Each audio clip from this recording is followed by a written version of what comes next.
Hello students, जय श्री कृष्णा, जय श्री राधे। ये जो सेशन है वो डेडिकेटेड है एलडीसी एग्जामिनेशन 2026 को लेकर। आज की सेशन में मैं पहले आपसे जो है वो 2 से 3 मिनट एक छोटी सी बातचीत करूंगा अप्रोच को लेकर, और उसके बाद में हम इस क्लास को डेमो कंसिडर करेंगे, यानी हम डेमो क्लास की बात कर रहे होंगे।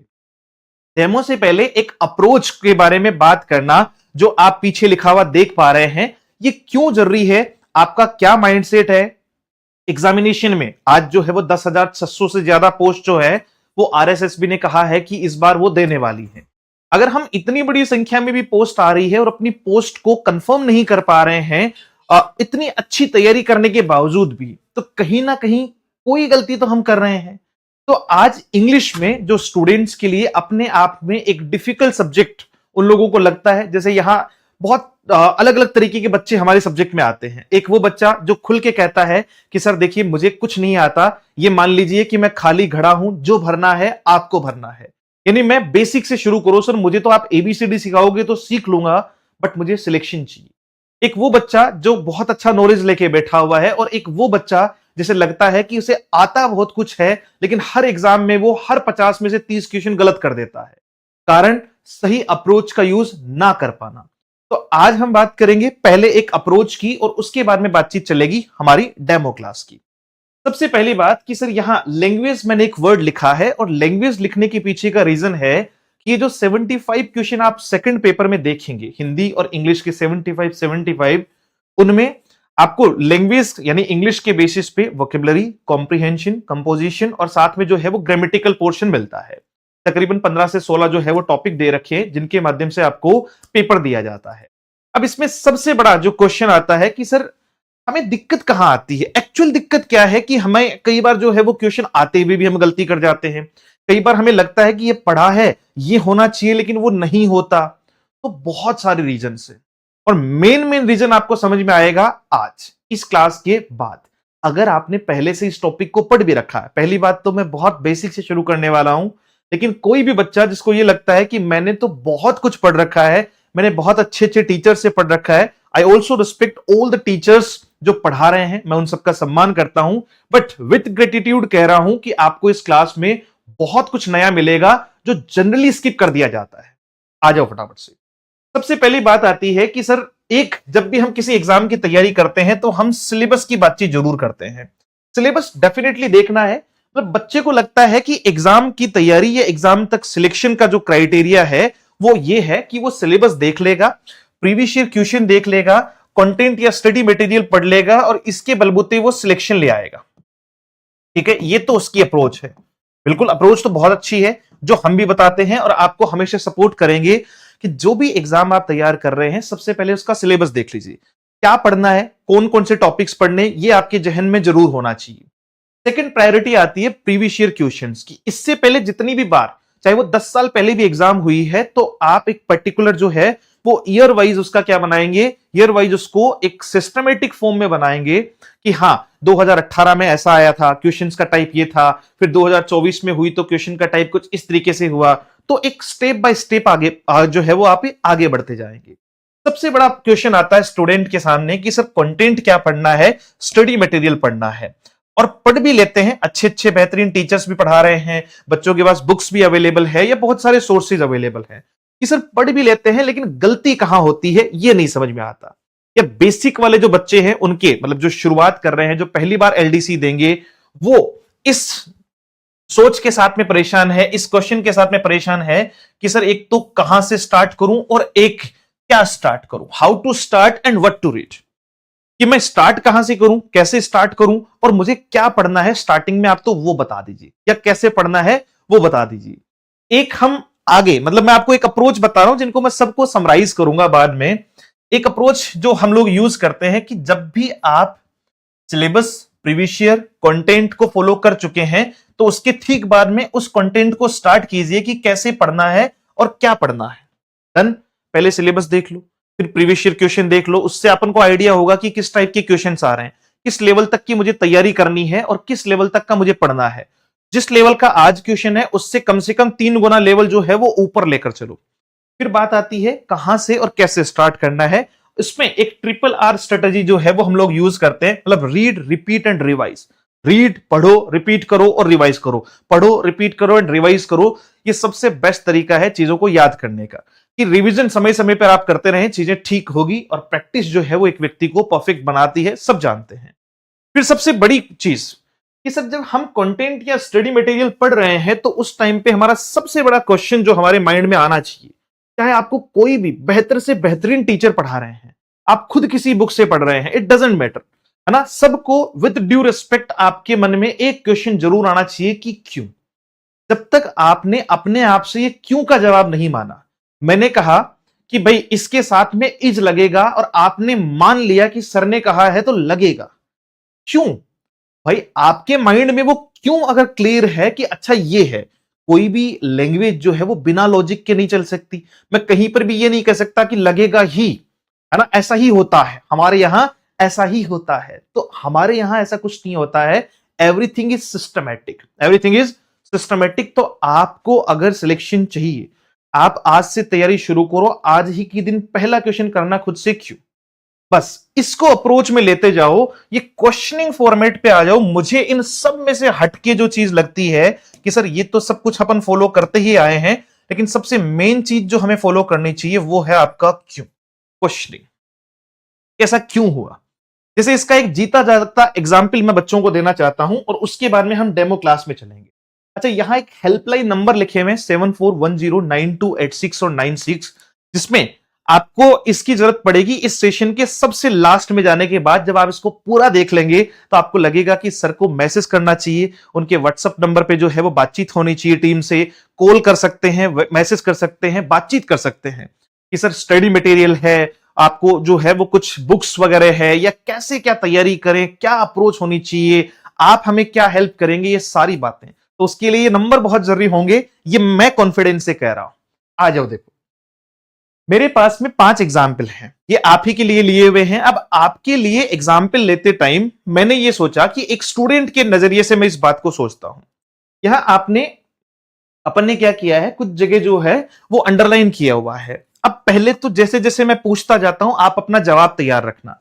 अगर मैं आपसे एक क्वेश्चन पूछूं कि यहां she went Jaipur with her father, यहां जो जयपुर है वो क्या है, यानी जयपुर का पार्ट्स ऑफ स्पीच क्या है। यहां मैंने आपसे क्वेश्चन पूछा जयपुर का पार्ट्स ऑफ स्पीच क्या है, बताओ फटाफट से, जयपुर का पार्ट्स ऑफ स्पीच क्या है।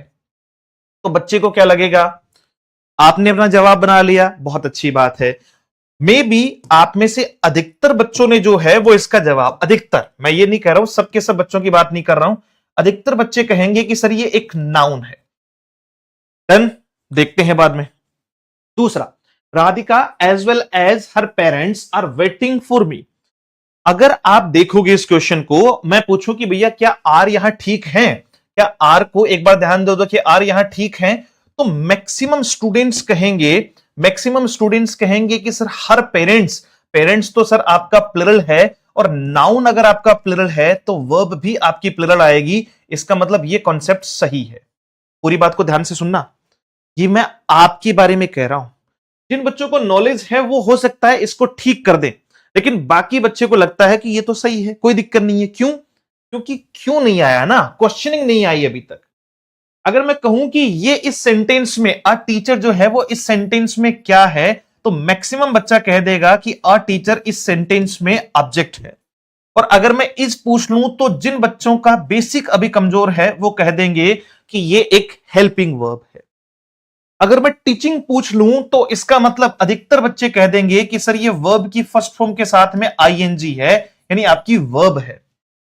और वही अगर मैं इस क्वेश्चन में पूछ लूं there is blank water in this pot, तो बच्चे कह देंगे कि सर लिटिल या ए लिटिल में से ज्यादा सुटेबल। देखो, एक तो सबसे ज्यादा हमारी दिक्कत यह है कि इंग्लिश में हमें एक तो टंग पे बहुत ध्यान रखते हैं हम कि सर हमारी जबान पे जो सही बैठता है वही सही है, टंग पे जो सही बैठ गया वो सही है। दूसरा कि सर ठीक ठीक लग रहा है या वाइब्स आ रही है। बच्चा हमें जवाब कैसे देता है पढ़ाते टाइम, सर इससे वाइब्स अच्छी आ रही थी। भाई वाइब्स, यार कंपटीशन एग्जाम में बैठे हो वाइब्स खेल रहे हो, है ऐसा थोड़ी है कि तुम्हें कोई पार्टनर चूज करना है कि हमें वाइब्स देखनी है कि हमारी वाइब्स कितनी मैच कर रही है, हमारा जीवन कैसे चलेगा कैसे नहीं चलेगा आगे।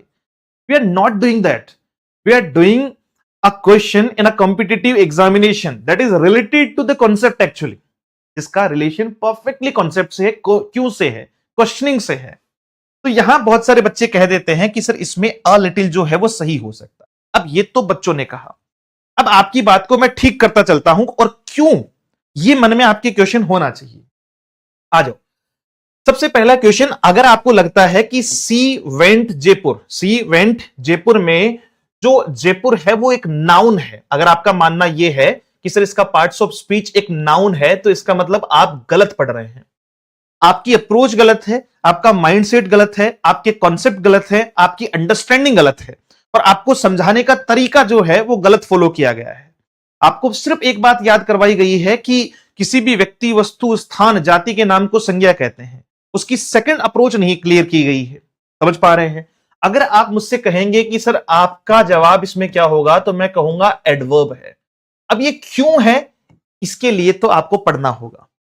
और अगर हल्का हल्का सा मैं बताऊं आपको कि मैंने इसका जवाब एडवर्ब क्यों लिया है, तो मैंने एक क्रॉस क्वेश्चन किया इसी क्वेश्चन से कि भैया वो कहां गई, वो कहां गई। तो जयपुर जो है वो एक प्लेस है। जयपुर क्या है, यहां पर एक प्लेस है, और प्लेस जो है वो हमेशा किससे आएगा, इसको हम एडवर्ब ऑफ प्लेस कहते हैं। क्या कहते हैं? एडवर्ब ऑफ प्लेस कहा जाता है कि साहब ये तो एक एडवर्ब है। ये तो क्या है आपका? एडवर्ब ऑफ प्लेस है, जो कहां से आ रही है? वेयर से आ रही है। और वेयर से अगर कोई भी वर्ड इंडिकेट हो रहा है तो वो नाउन हो ही नहीं सकता, वो तो आपका एडवर्ब कहलाएगा। ये सही अप्रोच थी। अब ये मैं कहां पढ़ाऊंगा आपको, पहले क्लियर करूंगा इस चीज के बारे में, तभी तो आप समझ पाओगे। वरना तो हमारी डेफिनेशन भी सही है और हमारी बातचीत भी सही है।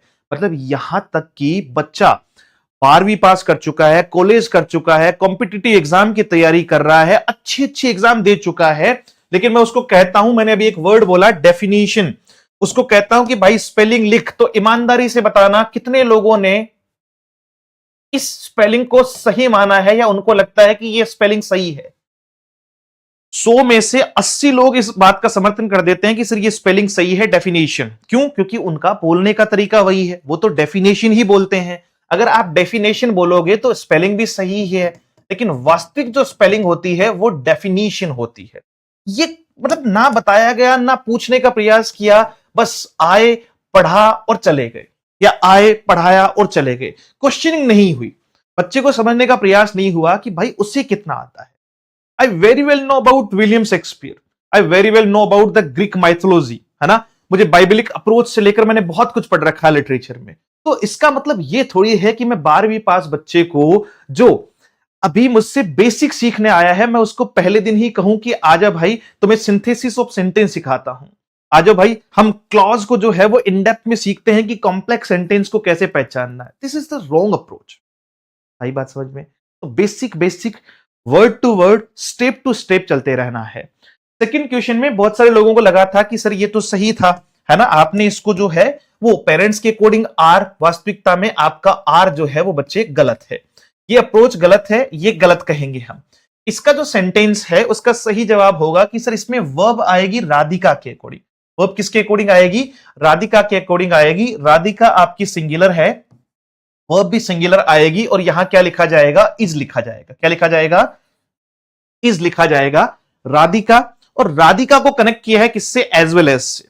तो हमेशा जब हम एक सब्जेक्ट वर्ब एग्रीमेंट में, अच्छा मुझे बड़ा मजेदार लगता है कि बच्चा पहले दिन किसी संस्थान में गया है या पहले दिन उसने पढ़ना शुरू किया है, और वो पहले दिन कौन सा टॉपिक पढ़ रहा है? Subject verb agreement. ना बच्चे को यह पता कि सब्जेक्ट क्या है, ना बच्चे को यह पता कि वर्ब क्या है, और वो पढ़ क्या रहा है? Subject verb agreement. यहां तो स्टूडेंट को अगर मैं रियलिटी में सब्जेक्ट भी पूछ लूं, जैसे मान लीजिए कि मैंने ये भी कह दिया पेज ऑफ दिस बुक, तो इसमें भी कंफ्यूज हो जाते हैं, आर या इज, सॉरी, क्योंकि पेज लिखा है तो इज लिखेंगे हम। अब पेज इसका सब्जेक्ट है या बुक इसका सब्जेक्ट है या पूरा इसका सब्जेक्ट है, यही क्लियरिटी नहीं आ रही है। आधे से ज्यादा लोग तो यही फंसे हुए हैं, और पढ़ क्या रहे हैं? Subject verb agreement. पढ़ाया भी क्या जा रहा है? Subject verb agreement. नाउन उसमें आ रहा है, प्रोनाउन उसमें आ रहा है, एडजेक्टिव उसमें आ रहा है, कंजक्शन उसमें आ रही है, प्रीपोजिशन उसमें आ रही है, सब कुछ आ रहा है। बस बच्चे को वो क्यूरियस हो रहा है, आहा मजा आ गया सर, ये देखो ये नई चीज आई, आहा, ये आहा वाले, मतलब दो टाइप की चीजें। एक, पढ़ते समय आपके दिमाग की नसें जो है वो तनना शुरू हो जाएगी। एक पढ़ते समय आपको मजा बड़ा आएगा, अरे मजा आ रहा है सर, क्या डायलॉग थी, क्या शायरी थी, है ना। हम तो शायरियां, अबे शायरियां सुन के अगर सिलेक्शन लिए जाते तो पता नहीं कितने सिलेक्टेड लोग होते।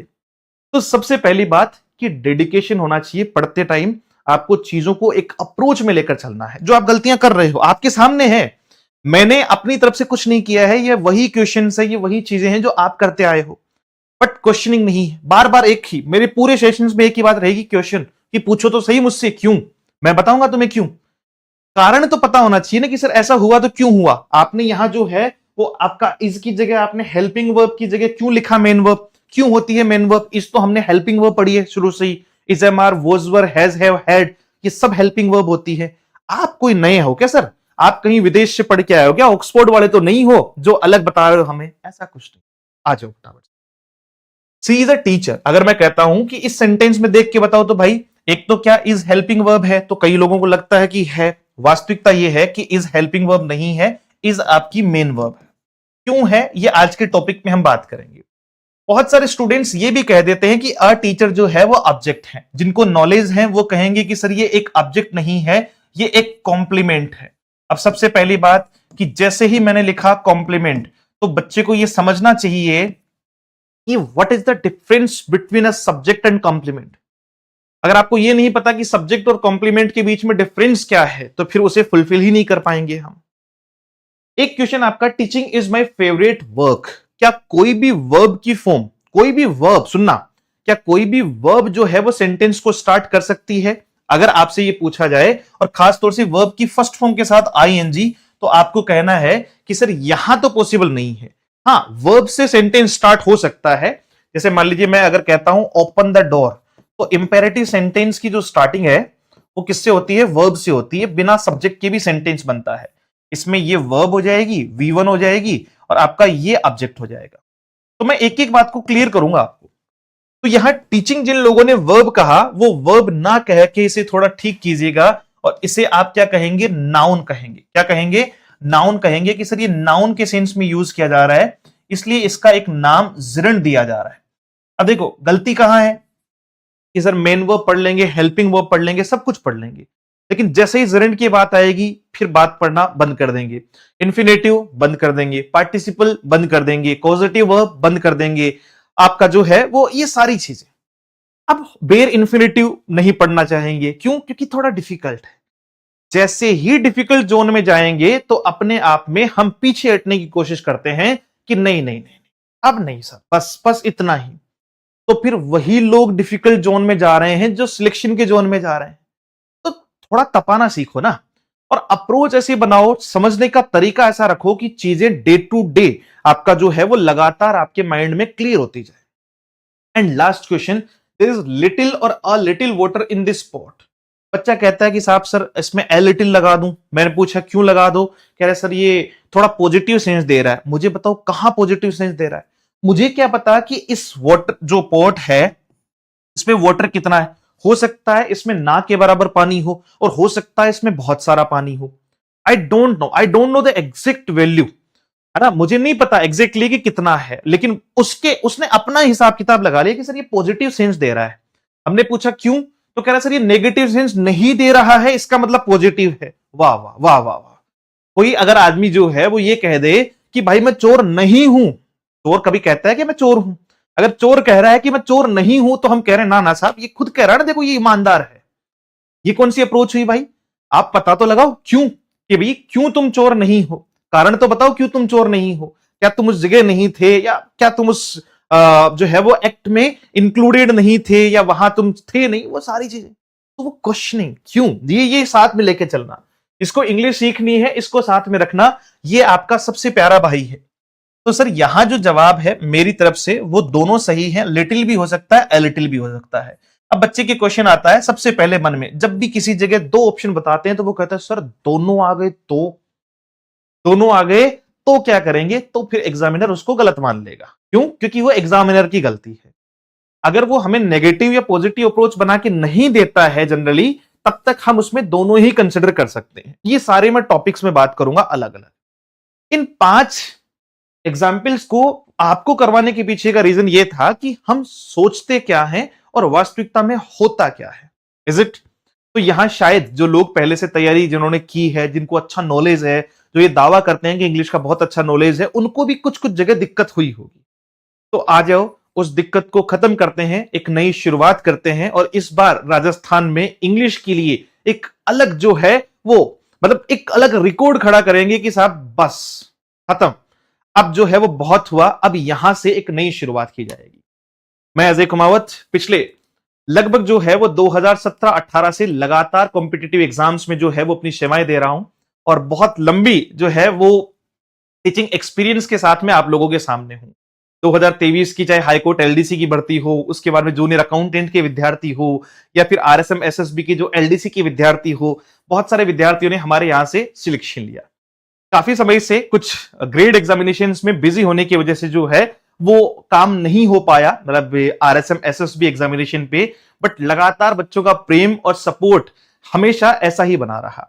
अब उन्होंने बहुत रिक्वेस्ट की कि सर अब बहुत हुआ, बहुत परेशानी होती है, आपको 1-2 घंटे हमारे लिए स्पेशल निकालने हैं और हमें जीरो से हीरो बनाने की जिम्मेदारी आपकी है, क्योंकि हम तो कच्चा घड़ा है, जैसी सेब दे दोगे वैसी जो है वो ढल जाएंगे।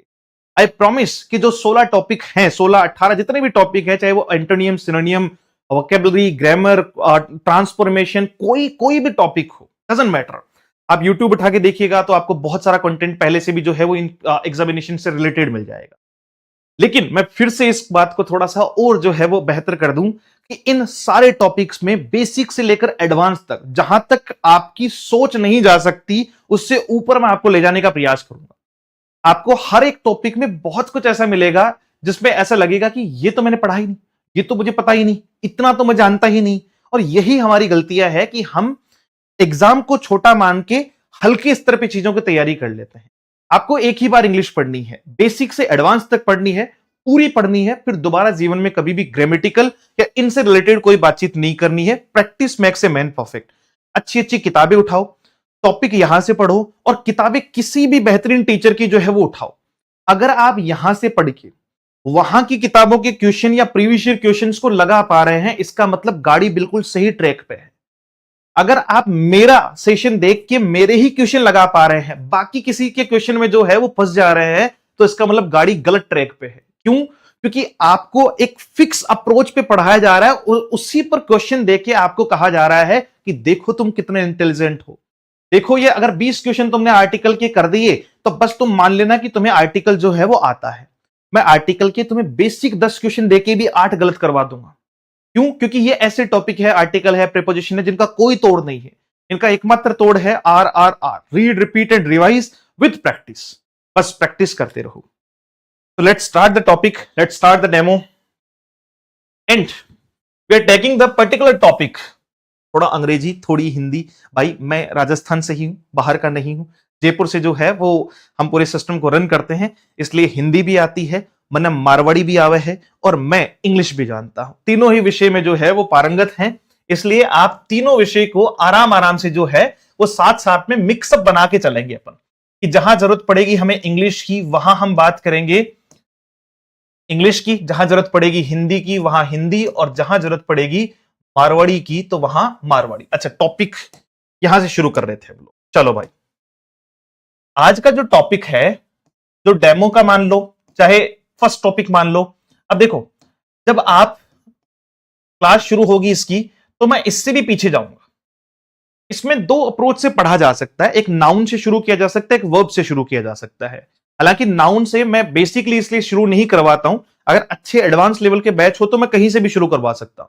बट जो बच्चा नया है, जिसने पहली बार सीखना शुरू किया है, तो उसका कॉन्फिडेंस बिल्ड हो, उसका नॉलेज बिल्ड हो, उसकी लैंग्वेज बिल्ड हो।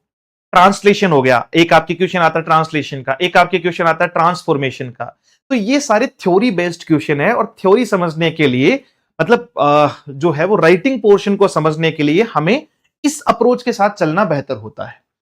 जब क्लासेस शुरू होती है तो शुरू की 3 क्लास इससे भी पहले जाती है बेसिक्स, यानी जहां मैं आपसे बात करूंगा कि अल्फाबेट और अल्फाबेट्स में क्या फर्क है, वर्ड कैसे फॉर्मेट होते हैं, प्रीफिक्स एंड सफिक्स क्या है, वो बन के वर्ड में क्या क्या चेंजेस ला सकते हैं, आपका वावल्स क्या है, कंसोनेंट क्या है, किस तरीके से एक वर्ड फ्रेम होता है, ये सारी बातें, सेंटेंस के टाइप कितने होते हैं, WH वर्ड फैमिली का काम क्या है, वो कैसे अप्रोच में आते हैं, कब कब किन से कैसा क्वेश्चन करना है, कहां किसका यूज करना है, जो बेसिक टर्म्स है जितनी भी इंग्लिश की, वो सारी शुरुआत की 3 या 4 बेसिक क्लास में अपन करवाते हैं। उसके बाद में जो पहला टॉपिक शुरू होता है छोटे बच्चों, मतलब आपके, मैं कहूं कि सीईटी बेस्ड या 12th बेसिस बच्चों के आधार पे या ग्रेजुएशन बेसिस बच्चों के आधार पे जो पहली बार तैयारी कर रहे हैं या जिनको बेसिक से सीखना है, तो मैं अप्रोच डालता हूं या मेरा मानना है कि उन्हें वर्ब से शुरू किया जाए। कि सर आप टेंस से शुरू कर दो ना, क्या टेंस नहीं आता आपको? है कुछ बच्चों का मन में क्वेश्चन आएगा कि सर ट्रांसफॉर्मेशन पढ़ाओ, चलो देखते हैं आपको कितना आता है। भाई मुझे तो बहुत कुछ आता है, लेकिन मैं जब पढ़ाऊंगा तो तुम्हें कुछ नहीं आएगा। इसलिए अप्रोच क्या होनी चाहिए कि सर अप्रोच वो होनी चाहिए कि हमें सीखना है, हमें सीखना है और सीखने का तरीका होता है। सीखने का क्या होता है? तरीका होता है। टेंस से ठीक पहले वर्ब का नॉलेज लेना, इसका मतलब 70% tense, 70% tense, 70% modal, 70% indirect, direct indirect, 70% narration, 70% question tag और 70% ही आपका जो है वो सब्जेक्ट वर्ब एग्रीमेंट आप तैयार कर चुके हो। बाकी का 30-30% जैसे जैसे इनके टॉपिक में जाते हैं तो कुछ और एक्स्ट्रा एफर्ट वाली चीजें हम पढ़ते हैं जो हमें वर्ब से थोड़ा हटके दिखाई पड़ती है। बाकी सब कुछ डिपेंडेंट है ऐसे घुमा फिरा के वर्ब के ऊपर ही। वर्ब क्या है? अधिकतर लोगों को जब डेफिनेशन पूछी तो उन्होंने कहा कि सर वर्ब मतलब क्रिया और क्रिया मतलब काम, एक्शन। सीधा सीधा कि सर इसकी डेफिनेशन में आप तो एक्शन लिख दो। ठीक बात है, हमने आपकी बात सुनी, लेकिन क्या यह बात उतनी सही है? क्या वर्ब हर बार जो है वो एक्शन रिप्रेजेंटेटिव होती है? क्योंकि यहां से बहुत सारे क्वेश्चंस बनेंगे आपके मन में कि अगर ये एक्शन नहीं हुई, अगर कोई काम नहीं हुआ तो फिर क्या? फिर तो हम फंस जाएंगे, फिर तो सारी चीजें जो है वो बिल्कुल चेंज हो जाएगी। तो आ जाओ फटाफट से सबसे पहले शुरुआत करते हैं इस बात को समझना। जैसे मैंने कहा कि teaches English, he teaches English. दूसरा मैंने कहा ही इज अ टीचर, और तीसरा मैंने कहा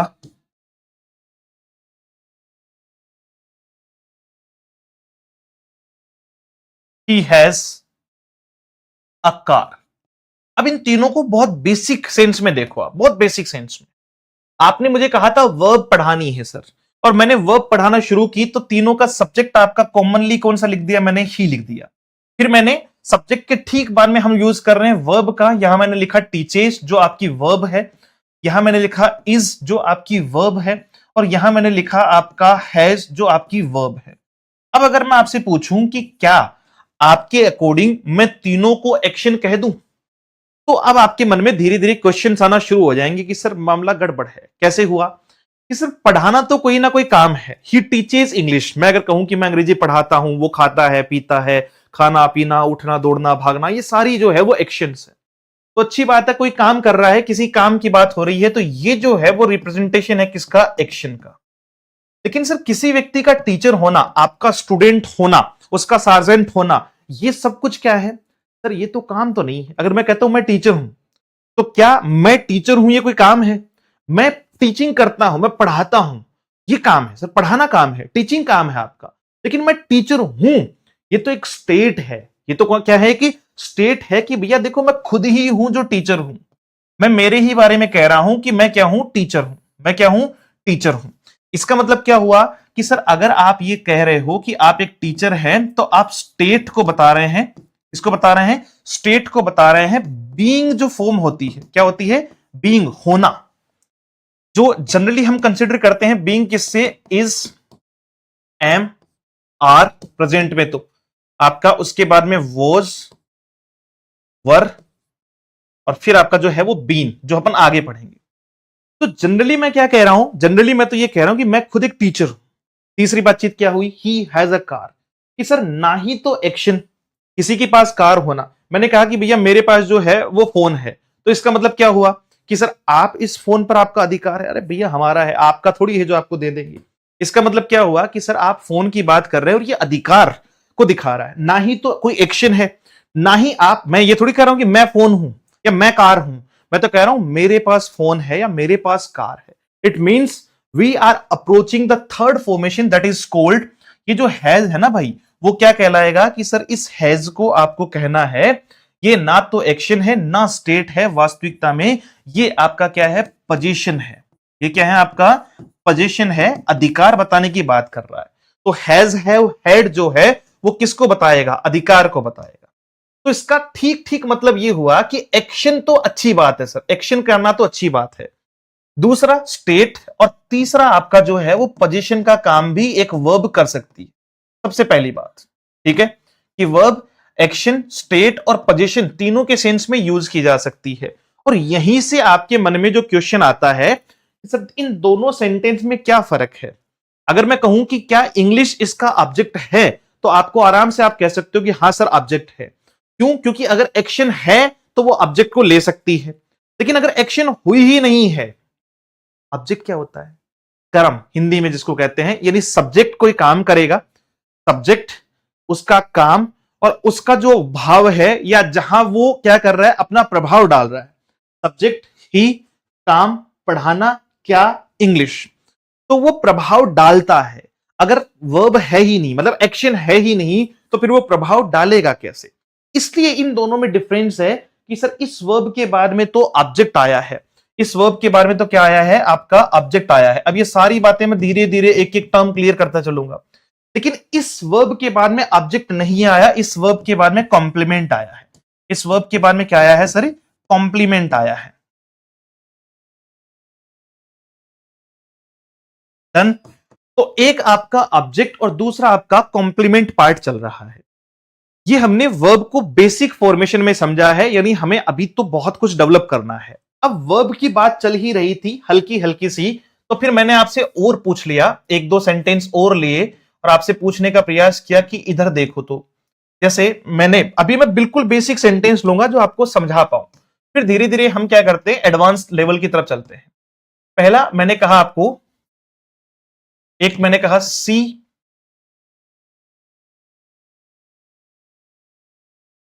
learns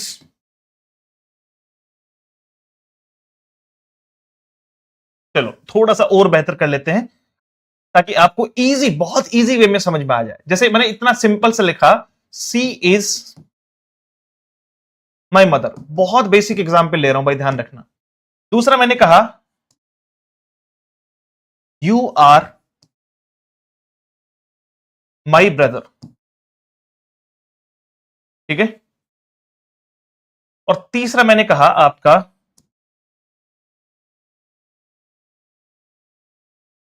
he was my friend in that school in past. अब सुनो,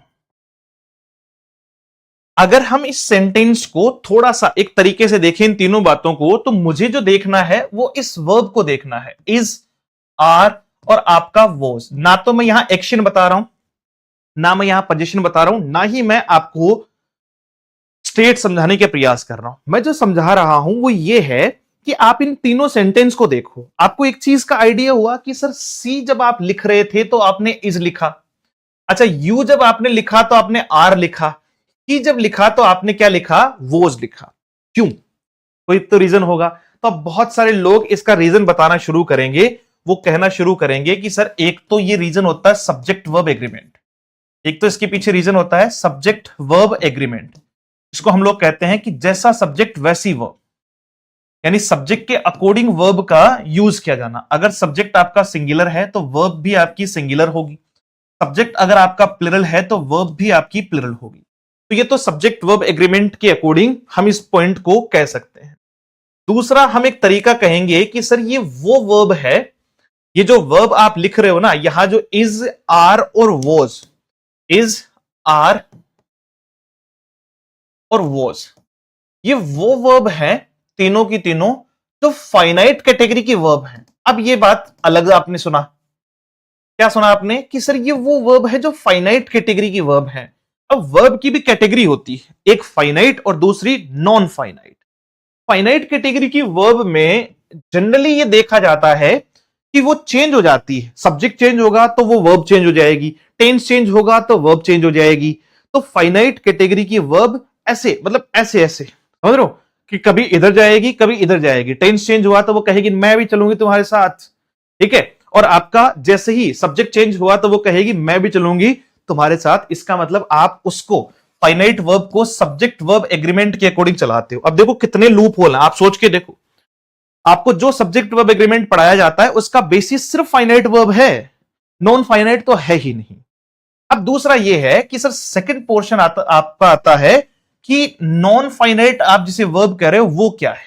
तो अब आ जाओ, जनरली वर्ब जो है काम करती है किसका, काम करती है किसका, कि सर ये एक्शन का भी काम करती है, ये स्टेट का भी काम करती है, बीइंग जिसको अपन कहते हैं, और ये पोजीशन का भी काम करती है। ये तो बहुत अच्छी बात है। दूसरा कि सर ये आपकी कैटेगरी कौन सी होती है, इसकी दो कैटेगरी होती है, एक फाइनाइट वर्ब और दूसरी नॉन फाइनाइट वर्ब, दूसरी नॉन फाइनाइट वर्ब। अब फाइनाइट वर्ब में और नॉन फाइनाइट वर्ब में क्या डिफरेंस है, फाइनाइट वर्ब में और नॉन फाइनाइट वर्ब में क्या डिफरेंस है। देखो जैसे अगर हम बात कर रहे हैं फाइनाइट वर्ब की, तो इसकी डेफिनेशन हम लोग लिखते हैं that change according to, that change according to, जो सब्जेक्ट और टेंस के अकॉर्डिंग चेंज होती है। यानी सब्जेक्ट अगर बदल गया या टेंस अगर बदल गया तो वर्ब भी बदल जाएगी। अगर सब्जेक्ट बदल गया या टेंस बदल गया तो वर्ब भी बदल जाएगी। और नॉन फाइनाइट वर्ब वो वर्ब होती है that does not change, that doesn't change according to subject and tense। जो सब्जेक्ट और टेंस के अकॉर्डिंग नहीं बदलती है, नहीं बदलने का मतलब ये नॉन इंपैक्टिव होती है। ये क्या होती है, नॉन इंपैक्टिव होती है। इसको आप ये भी कह सकते हो कि ये इंपैक्टिव है और ये नॉन इंपैक्टिव है, यानी एक पर प्रभाव पड़ता है और दूसरे पर प्रभाव नहीं पड़ता। जैसे अगर मैं आपसे कहूं टी लाइक्स टीचिंग, उसे पढ़ाना पसंद है, और दूसरा मैंने कहा आई लाइक टीचिंग, मुझे पढ़ाना पसंद है। अब दो बातें हैं, दो सेंटेंस है, उसे भी पढ़ाना पसंद है, मुझे भी पढ़ाना पसंद है। बस हमारी पसंद में फर्क इतना है कि सर आपको जो पसंद है वो तो बदलाव है।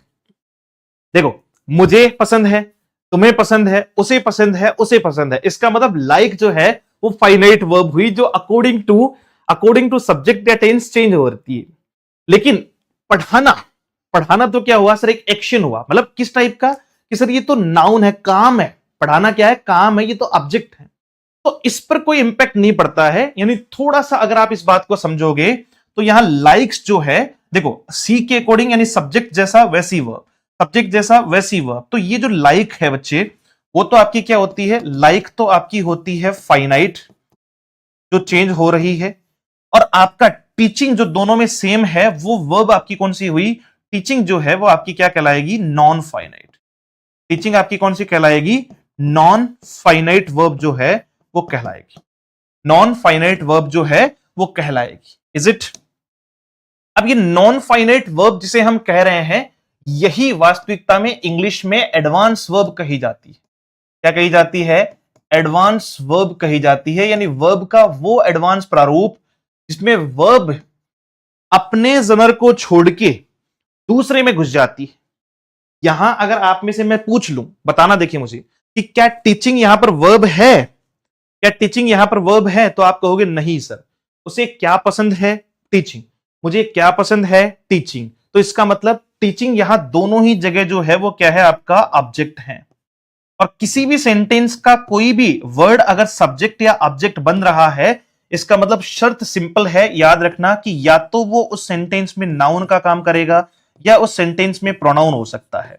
इसके अलावा कोई भी पार्ट्स ऑफ स्पीच की कैटेगरी सेंटेंस का ऑब्जेक्ट या सब्जेक्ट नहीं बना सकती। या तो नाउन सेंटेंस का सब्जेक्ट हो सकता है या ऑब्जेक्ट हो सकता है, और या तो प्रोनाउन सेंटेंस का सब्जेक्ट या ऑब्जेक्ट हो सकता है। तो अभी तक हमने जो पढ़ा कि पहली बात जो हम पढ़ते आए हैं कि वर्ब मतलब एक्शन, तो वो अलग अलग काम करती है और उसी के बेसिस पे तय होता है कि आगे ऑब्जेक्ट आएगा या नहीं आएगा। आगे स्टेट के बाद में ऑब्जेक्ट, मतलब किसी भी फॉर्मेशन में वर्ब के बाद में ऑब्जेक्ट आएगा या नहीं आएगा, ये हम वहीं से तय करते हैं। किसे? कि सर ये स्टेट है, एक्शन है या पोजीशन है। दूसरा कि सर वर्ब दो कैटेगरी की होती है, एक फाइनाइट और दूसरी नॉन फाइनाइट। ये ऑब्जेक्ट है और ये नाउन या प्रोनाउन के बेसिस पे इसको जिस नाम से जानते हैं वो भी मैं लिख देता हूं कि यहां जिरंड का काम कर रहा है। आपने 3 से 4 वर्ड सुने होंगे, वो सारे हम एडवांस वर्ब में पढ़ेंगे, जिरंड भी पढ़ेंगे। इसके अलावा आपका जो है इंफिनिटिव वर्ब, 2+ वर्ब की फर्स्ट फॉर्म पढ़ेंगे। उसके बाद में हम चलेंगे इससे आगे की एक फॉर्मेशन में जिसे हम लोग कहेंगे participle, present participle, past participle और आपका जो है वो परफेक्ट पार्टिसिपल। फिर हम पॉजिटिव वर्ब पढ़ेंगे और फिर हम बेर इंफिनिटिव वर्ब पढ़ेंगे। ये पांचों प्रारूप बेस्ट प्रारूप है जहां से एग्जामिनेशन क्वेश्चन पूछता है और एलडीसी में भी पूछता है। लेकिन वहां तक पहुंचने के लिए हमें पहले गुजरना होगा फाइनाइट से, ताकि हमारी लैंग्वेज एक तो ठीक हो जाए, हमें सेंटेंस का स्ट्रक्चर समझ में आ जाए, हमें हर सेंटेंस लिखने में आसानी हो, ट्रांसलेशन में आसानी हो। कल को हमें वर्ब का अगर पता है, देखो अगर आपने वर्ब पढ़ ली, मैं एक्टिव पैसिव और नरेशन, मैं दावा कर रहा हूं कभी भी मुझसे आपको जब मन करे कि सर हमें एक्टिव पैसिव सिखा दो, जिस बच्चे ने आज से पहले कभी भी एक्टिव पैसिव नहीं पढ़े होंगे, उठा के भी नहीं देखे होंगे, आधे घंटे की क्लास के बाद में, सिर्फ आधे घंटे की क्लास के बाद में अगर 100 क्वेश्चन आएंगे तो उसके 80 सही करवाने की जिम्मेदारी मेरी है। 80 में इसलिए कह रहा हूं कि ये मैं अपने आप करवा दूंगा। सिर्फ हाफ आवर में मुझे कुछ चीजें आपको बतानी है, 4 चीजें आपको फॉलो करवाऊंगा मैं। लेकिन 100 में से 100 कैसे ठीक होगा कि सर इसके लिए इनडेप्थ सारे कॉन्सेप्ट पता होना चाहिए। कि मान लो कोई ऐसा क्वेश्चन आ गया जो हमारे उस वाले पॉइंट से या उस वाली टिप्स एंड ट्रिक से नहीं बना, जो वर्ब पे आधारित होती है, तो वहां मैं क्या करूंगा, उसके लिए फिर हमारा कॉन्सेप्ट जो है वो जरूरी है। और हम दोनों ही तरीके से पढ़ते हैं, पहले कॉन्सेप्ट और फिर इससे रिलेटेड जितना भी इजी पोर्शन हो सकता है वो। अब हम बात कर रहे हैं किसके बारे में बच्चे? फाइनाइट वर्ब के बारे में। और आज आपको ये जो फाइनाइट वर्ब है, इसमें आपको इतना कुछ सीखने को मिल जाएगा कि आपका मन करेगा कि सर ये क्या था। फाइनाइट मतलब वो वर्ब जो सब्जेक्ट और टेंस के अकॉर्डिंग चेंज होती है। फाइनाइट मतलब वो वर्ब जो सब्जेक्ट और वर्ब के अकॉर्डिंग चेंज होती है। तो ऐसा कब होता है? ऐसा कब होता है सर? ऐसा 2 जगह होता है जनरली, एक मेन वर्ब में और दूसरा आपका ऑक्सिलरी वर्ब में। ऑक्सिलरी वर्ब में जिनकी संख्या होती है टोटल 24। सुनना ध्यान से, मेन वर्ब को हम लोग कहते हैं प्राइमरी, मुख्य क्रिया। क्या कहते हैं? प्राइमरी वर्ब कहते हैं, मुख्य क्रिया कही जाती है, प्राइमरी वर्ब कहते हैं। दूसरा आपका ऑक्सिलरी वर्ब जिसको हम लोग सेकेंडरी वर्ब कहते हैं, जिसको हम लोग क्या कहते हैं? सेकेंडरी वर्ब कहते हैं, यानी सहायक क्रिया, यानी सहायक क्रिया। तो एक हो गई मुख्य क्रिया और दूसरी हो गई आपकी सहायक क्रिया। अब इसका नाम ऑक्सिलरी वर्ब इसलिए है, या मैंने इसलिए ले लिया है, मैंने इसलिए यूज किया है क्योंकि इसमें 2 पोर्शन आते हैं। इसमें आपकी हेल्पिंग वर्ब भी आती है, इसमें आपकी क्या आती है? हेल्पिंग वर्ब भी आती है जिनकी संख्या होती है 11, और इसमें आपके मॉडल भी आते हैं जिनकी संख्या होती है 13। तो हो गए टोटल आपके कितने? तो ये हमारे टोटल हो गए 24। ये तो हम बाद में पढ़ेंगे, पहले तो हम यहां से शुरू करेंगे। अच्छा, इसको शुरू करने से पहले पूरी इंग्लिश में, जहां तक आप इंग्लिश के अनंत तक जाओगे, जब जब आप सेंटेंस बनाओगे तो आपको सेंटेंस में ये 3 पैटर्न में से ही कोई चीज दिखाई पड़ सकती है, और वो ये है। That's really very very important. मैं ये 3 पैटर्न आपको पढ़ाने वाला हूं और ये 3 पैटर्न आपके लिए बहुत इंपॉर्टेंट है, इनको समझना बहुत जरूरी है। एक मेन वर्ब, दूसरा हेल्पिंग के साथ जो है वो मेन वर्ब,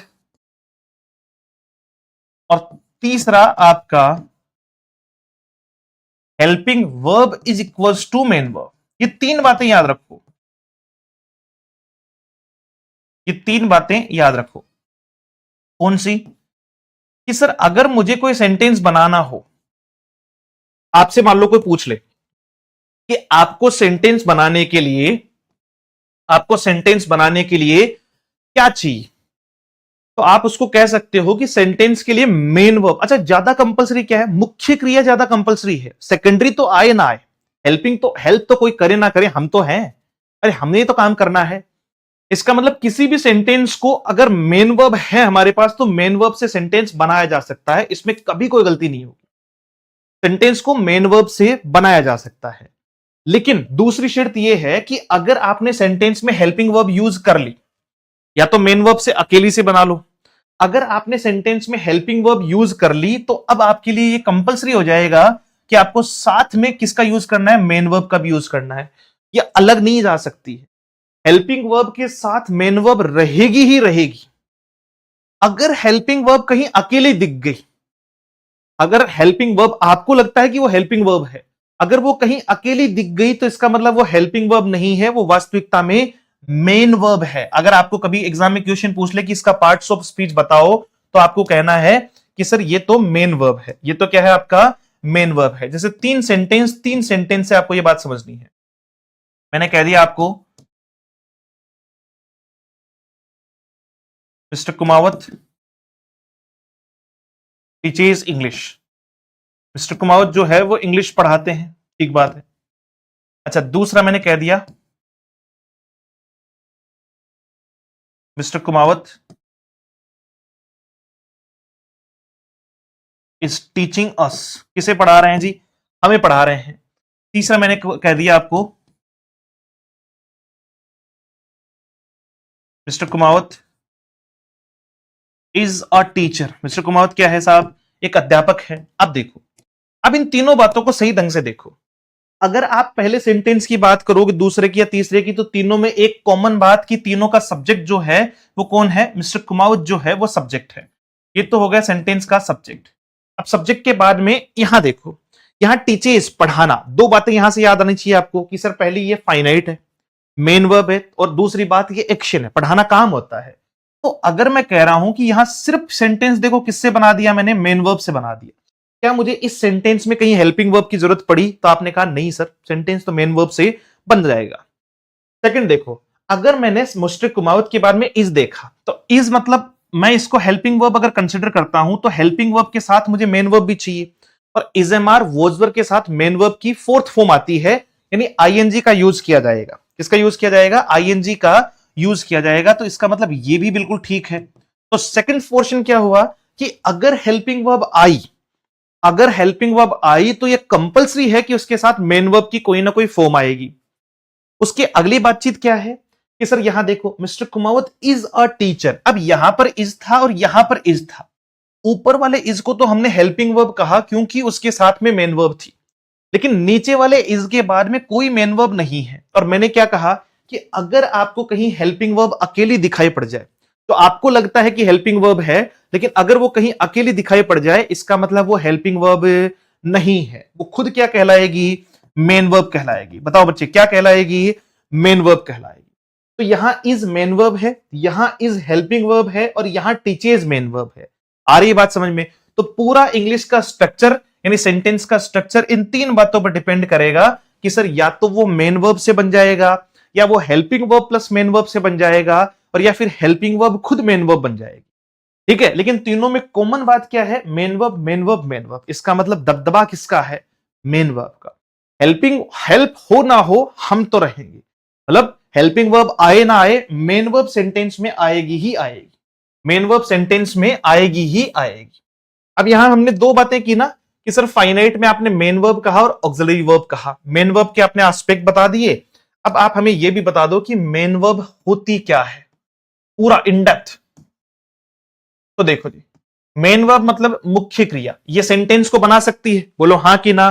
तो सर पहला पॉइंट हम लोग पढ़ रहे हैं जो आपने हमें बताया, और वो ये था कि मेन वर्ब सेंटेंस को बना सकती है। मैं लिख देता हूं ABC। मेन वर्ब सेंटेंस को बना सकती है, तो बना लेंगे हम लोग, कोई दिक्कत नहीं है। तो चलो, अब मेन वर्ब सेंटेंस को बना तो सकती है, मेन वर्ब सेंटेंस को बना तो सकती है, लेकिन कैसे? देखो, मेन वर्ब के जनरली 5 पार्ट होते हैं। मेन वर्ब के जनरली कितने पार्ट होते हैं? 5 फॉर्म होती है। पार्ट नहीं, मेन वर्ब की अगर बात करें तो फॉर्म के बेस पे, बेस्ड ऑन फॉर्म अगर करें, बेस्ड ऑन फॉर्म, अगर फॉर्म के बेस पे मेन वर्ब के टाइप देखें, यहां से अपन को बहुत कुछ सीखने को मिलेगा। और ये इतनी जगह काम आएगा जितना आप सोच नहीं सकते कि सर क्या बात है, क्या बात है। मेन वर्ब को अगर फॉर्म के बेस पे देखें तो वो 5 टाइप की होती है। अब इसमें एक छोटी सी कंफ्यूजन बच्चे को ये हो सकती है कि कुछ लोग इसको जीरो फॉर्म से यूज करते हैं और कुछ लोग इसको फर्स्ट फॉर्म से यूज करते हैं। जनरली मैं बच्चे को समझाना चाहता हूं, ना कि खुद के लिए जो मुझे विद्वानता दिखानी है, विद्वता दिखानी है कि मैं कितना विद्वान आदमी हूं। मैं आपके हिसाब से अगर शुरू करूं तो हम हमेशा इसको कैसा पढ़ते हैं कि सर वर्ब की, मेन वर्ब की जो 5 फॉर्म है, मेन वर्ब की जो 5 फॉर्म है वो कौन कौन सी है? मेन वर्ब की जो 5 फॉर्म है वो कौन कौन सी है?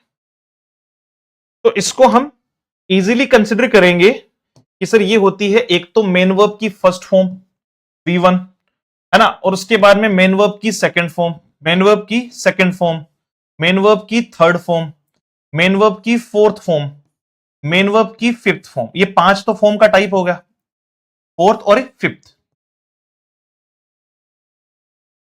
फोर्थ और फिफ्थ। अब इसमें क्या होता है कि सर पहले तो इनका नाम पता होना चाहिए। कई बार एग्जामिनेशन में पार्ट्स ऑफ स्पीच में इनका नाम भी पूछा गया है, तो नाम याद रखोगे। पहली होती है हमेशा प्रेजेंट फॉर्म, यानी वर्ब की फर्स्ट फॉर्म हमेशा क्या होती है? प्रेजेंट होती है। इसको हम लोग क्या कहते हैं? प्रेजेंट फॉर्म कहते हैं। ठीक है। सेकंड आपकी हो जाएगी पास्ट फॉर्म, वर्ब की सेकंड फॉर्म पास्ट में यूज होती है तो ये पास्ट फॉर्म हो जाएगी। वर्ब की थर्ड फॉर्म यूज होती है पास्ट को इंडिकेट करने के लिए, पास्ट ऑफ पास्ट में, तो ये पास्ट पार्टिसिपल हो जाएगा, पास्ट पार्टिसिपल फॉर्म। क्या हो जाएगा? Past participle form. Fourth form को हम आईएनजी में यूज करते हैं तो इसका मतलब ये आईएनजी फॉर्म हो जाएगी। और पांचवी जो है पास्ट पार्टिसिपल फॉर्म हो गई, और ये आपका जो है वो आईएनजी फॉर्म हो जाएगा। क्या हो जाएगा? आईएनजी फॉर्म हो जाएगा। ये आपका एसईएस या आईईएस फॉर्म हो जाएगा। ये आपका एसईएस या फिर आपका आईईएस जो है वो फॉर्म हो जाएगा। Is it? तो present, past, past participle, ING और एसईएस और आईईएस फॉर्म होता है। 5 तो हमारी फॉर्म हो गई। अब इनमें एक एक बात तो पहले बेसिक, उसके बाद में जितना एडवांस अपन जा सकते हैं वो सारा चलेंगे।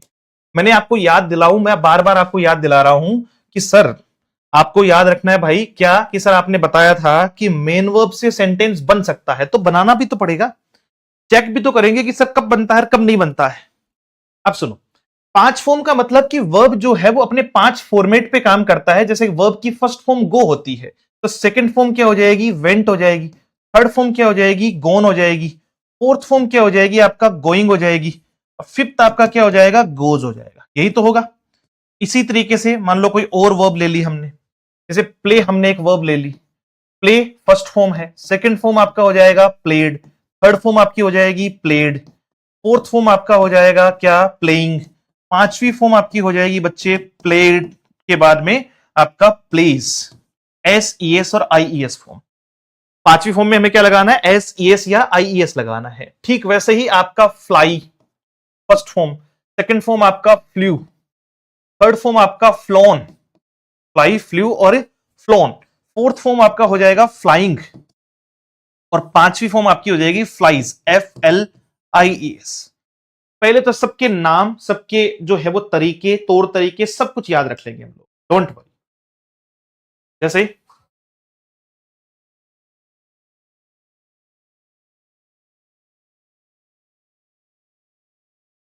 ठीक है, ये थोड़ा टेढ़े मेढ़े लग रहे हैं, हटा देते हैं इसको, सिर्फ यही रख लेंगे हम लोग, इस फॉर्मेट तक रख के अब आगे चलते हैं। अब सुनो और बातें सुनो, फिर इसके बारे में सारी बातचीत और बताता हूं। पहली बात कि वर्ब की जो फर्स्ट फॉर्म होती है, वर्ब की फर्स्ट फॉर्म होती है वो हमेशा और हमेशा प्लुरल होती है। आपको अगर कोई पूछे कि वर्ब की फर्स्ट फॉर्म सिंगुलर होती है कि प्लुरल होती है, तो आपको कहना है वर्ब की फर्स्ट फॉर्म हमेशा प्लुरल होती है, और वर्ब की पांचवी फॉर्म हमेशा क्या होती है? सिंगुलर होती है। वर्ब की पांचवी फॉर्म हमेशा क्या होती है? सिंगुलर होती है। डन। तो पहली फॉर्म प्लुरल होती है और दूसरी फॉर्म सिंगुलर होती है, मतलब पांचवी फॉर्म सिंगुलर होती है, दूसरी पास्ट हो जाएगी, तीसरी पास्ट पार्टिसिपल और चौथी आईएनजी हो जाएगी। अब इनमें जितने भी लूप होल्स हैं, जितने बेसिक पॉइंट्स हैं, वो सारे मैं बता दे रहा हूं, सारे मैं लिखवा दे रहा हूं आपको आगे, ताकि आपके बेसिक बेसिक भी जो है वो ना छूटे। कि सर पहली फॉर्म को आपने बोला क्या? प्लुरल, ऐसा कैसे? अच्छा, अगर कोई वर्ब, अच्छा एक तो आपको यहां देखो पहले point to be noted, and that is मैंने आपको क्या सिखाया, नोट कीजिएगा। मैंने आपको कहा था according to subject verb agreement, according to subject verb agreement. क्या बात हुई थी हम लोगों की कि सर ये एक ऐसा एग्रीमेंट है जो सब्जेक्ट और वर्ब को फॉलो करने के लिए मजबूर करता है। अगर कोई सब्जेक्ट और वर्ब सेम फॉर्मेट पे नहीं है तो इसका मतलब वो एग्री नहीं करेगी, सेंटेंस का स्ट्रक्चर गलत माना जाएगा। यानी सब्जेक्ट अगर आपका प्लुरल है तो वर्ब भी आपकी प्लुरल होगी, और सब्जेक्ट अगर आपका सिंगुलर है तो वर्ब भी आपकी सिंगुलर होगी। ये इसका फॉर्मेट है, ये सब्जेक्ट वर्ब एग्रीमेंट का फॉर्मेट है। याद कैसे करना है, ये हमारे ये कहां काम आएगा, कैसे काम आएगा, वो बता दे रहा हूं। अब देखो, वर्ब की फर्स्ट फॉर्म हमने कहा हमेशा प्लुरल होती है, और वर्ब की पांचवी फॉर्म हमने कहा हमेशा सिंगुलर होती है। आप इसको यूं देखो कि अगर मान लो मैं लिखता हूं सी प्ले फुटबॉल, ठीक है, एक सेंटेंस मैंने ये लिया, दूसरा सेंटेंस मैंने एक बेसिक सेंटेंस लिया, दे प्लेज फुटबॉल। अब आपके माइंड में क्या आ रहा है, क्या ये दोनों सेंटेंस सही है? तो आपके मन में एक क्वेश्चन तुरंत आना चाहिए कि सर ये सेंटेंस गलत है। कैसे? कि सी आपका सब्जेक्ट सिंगुलर है, और अगर सब्जेक्ट सिंगुलर है तो आपको वर्ब भी सिंगुलर ही यूज करनी है, जबकि प्ले तो वर्ब की फर्स्ट फॉर्म होती है, और वर्ब की फर्स्ट फॉर्म हमेशा क्या होती है, प्लुरल होती है। वर्ब की फर्स्ट फॉर्म हमेशा क्या होती है, प्लुरल होती है। इसका मतलब आपको सी के साथ में प्ले नहीं लगाना चाहिए, उसको सिंगुलर बनाना होगा। तो क्या कहेंगे, प्लेज। डन। दूसरा कि सर दे, दे तो सब्जेक्ट आपका क्या होता है, प्लुरल होता है। अगर ये सब्जेक्ट प्लुरल है तो फिर क्या प्लुरल सब्जेक्ट के साथ सिंगुलर वर्ब आ सकती है? तो आप कहोगे नहीं सर, वर्ब जो है वो सिंगुलर नहीं प्लुरल ही आएगी। तो वर्ब अगर प्लुरल आएगी तो प्लेस की जगह क्या लिखना चाहिए था, प्ले। क्या पीछे से मतलब रीजन निकल कर क्या आया हमारे सामने? अब वो सारा एक समराइज्ड फॉर्म में लो कि सर देखो, वर्ब में और नाउन में फर्क है, वर्ब में और नाउन में फर्क है। पहले तो ये लिखो, वर्ब वर्सेस नाउन। वर्ब और नाउन में डिफरेंशिएशन ये है, डिफरेंशिएट वो इस तरीके से करते हैं कि अगर मैं नाउन में एस ई एस या आई ई एस जोड़ता हूं तो वो प्लुरल बनता है। आई के बाद समझ में? जैसे बॉय है तो बॉय होता है सिंगुलर, और बॉयज आपका क्या होता है, प्लुरल होता है। बॉयज आपका क्या होता है, प्लुरल होता है। लेकिन अगर किसी वर्ब को क्या बनाना हो, सिंगुलर बनाना हो, तो उसके साथ में हम लोग क्या जोड़ते हैं कि सर अगर वही हम वर्ब के साथ में एस ई एस या आई ई एस जोड़ दें, एस ई एस या आई ई एस जोड़ दें, तो फिर वो क्या बनाएगा, तो वर्ब के साथ जैसे ही ये वर्ब पहले से प्लुरल होती है, एस ई एस या आई ई एस जोड़ने के बाद ये क्या बना देती है, सिंगुलर बना देती है। और अब आपको मैंने बातों बातों में प्रेजेंट इंडेफिनिट पढ़ा दिया। प्रेजेंट इंडेफिनिट में भी तो यही है कि अफर्मेटिव सेंटेंस में सिंगुलर सब्जेक्ट के साथ में वर्ब की first form with S E S या आई ई एस का यूज किया जाता है, जबकि प्लुरल सब्जेक्ट के साथ में हमेशा वर्ब की फर्स्ट फॉर्म आती है। तो मैं यही तो कह रहा हूं कि सब्जेक्ट अगर प्लुरल तो वर्ब भी प्लुरल, सब्जेक्ट अगर सिंगुलर तो वर्ब भी सिंगुलर। सिंगुलर सब्जेक्ट है तो प्लुरल वर्ब नहीं आएगी, प्लुरल सब्जेक्ट है तो सिंगुलर वर्ब नहीं आएगी। दोनों को बैलेंस करना पड़ेगा, तब बनेगा सब्जेक्ट वर्ब एग्रीमेंट, तब बनेगा सब्जेक्ट वर्ब एग्रीमेंट। अब कुछ कुछ बातें जो आप लिख सकते हैं कि सर देखिए, एक तो हमें यह बता दो कि एस ई एस और आई ई एस ये कब कब यूज करने हैं वर्ब में।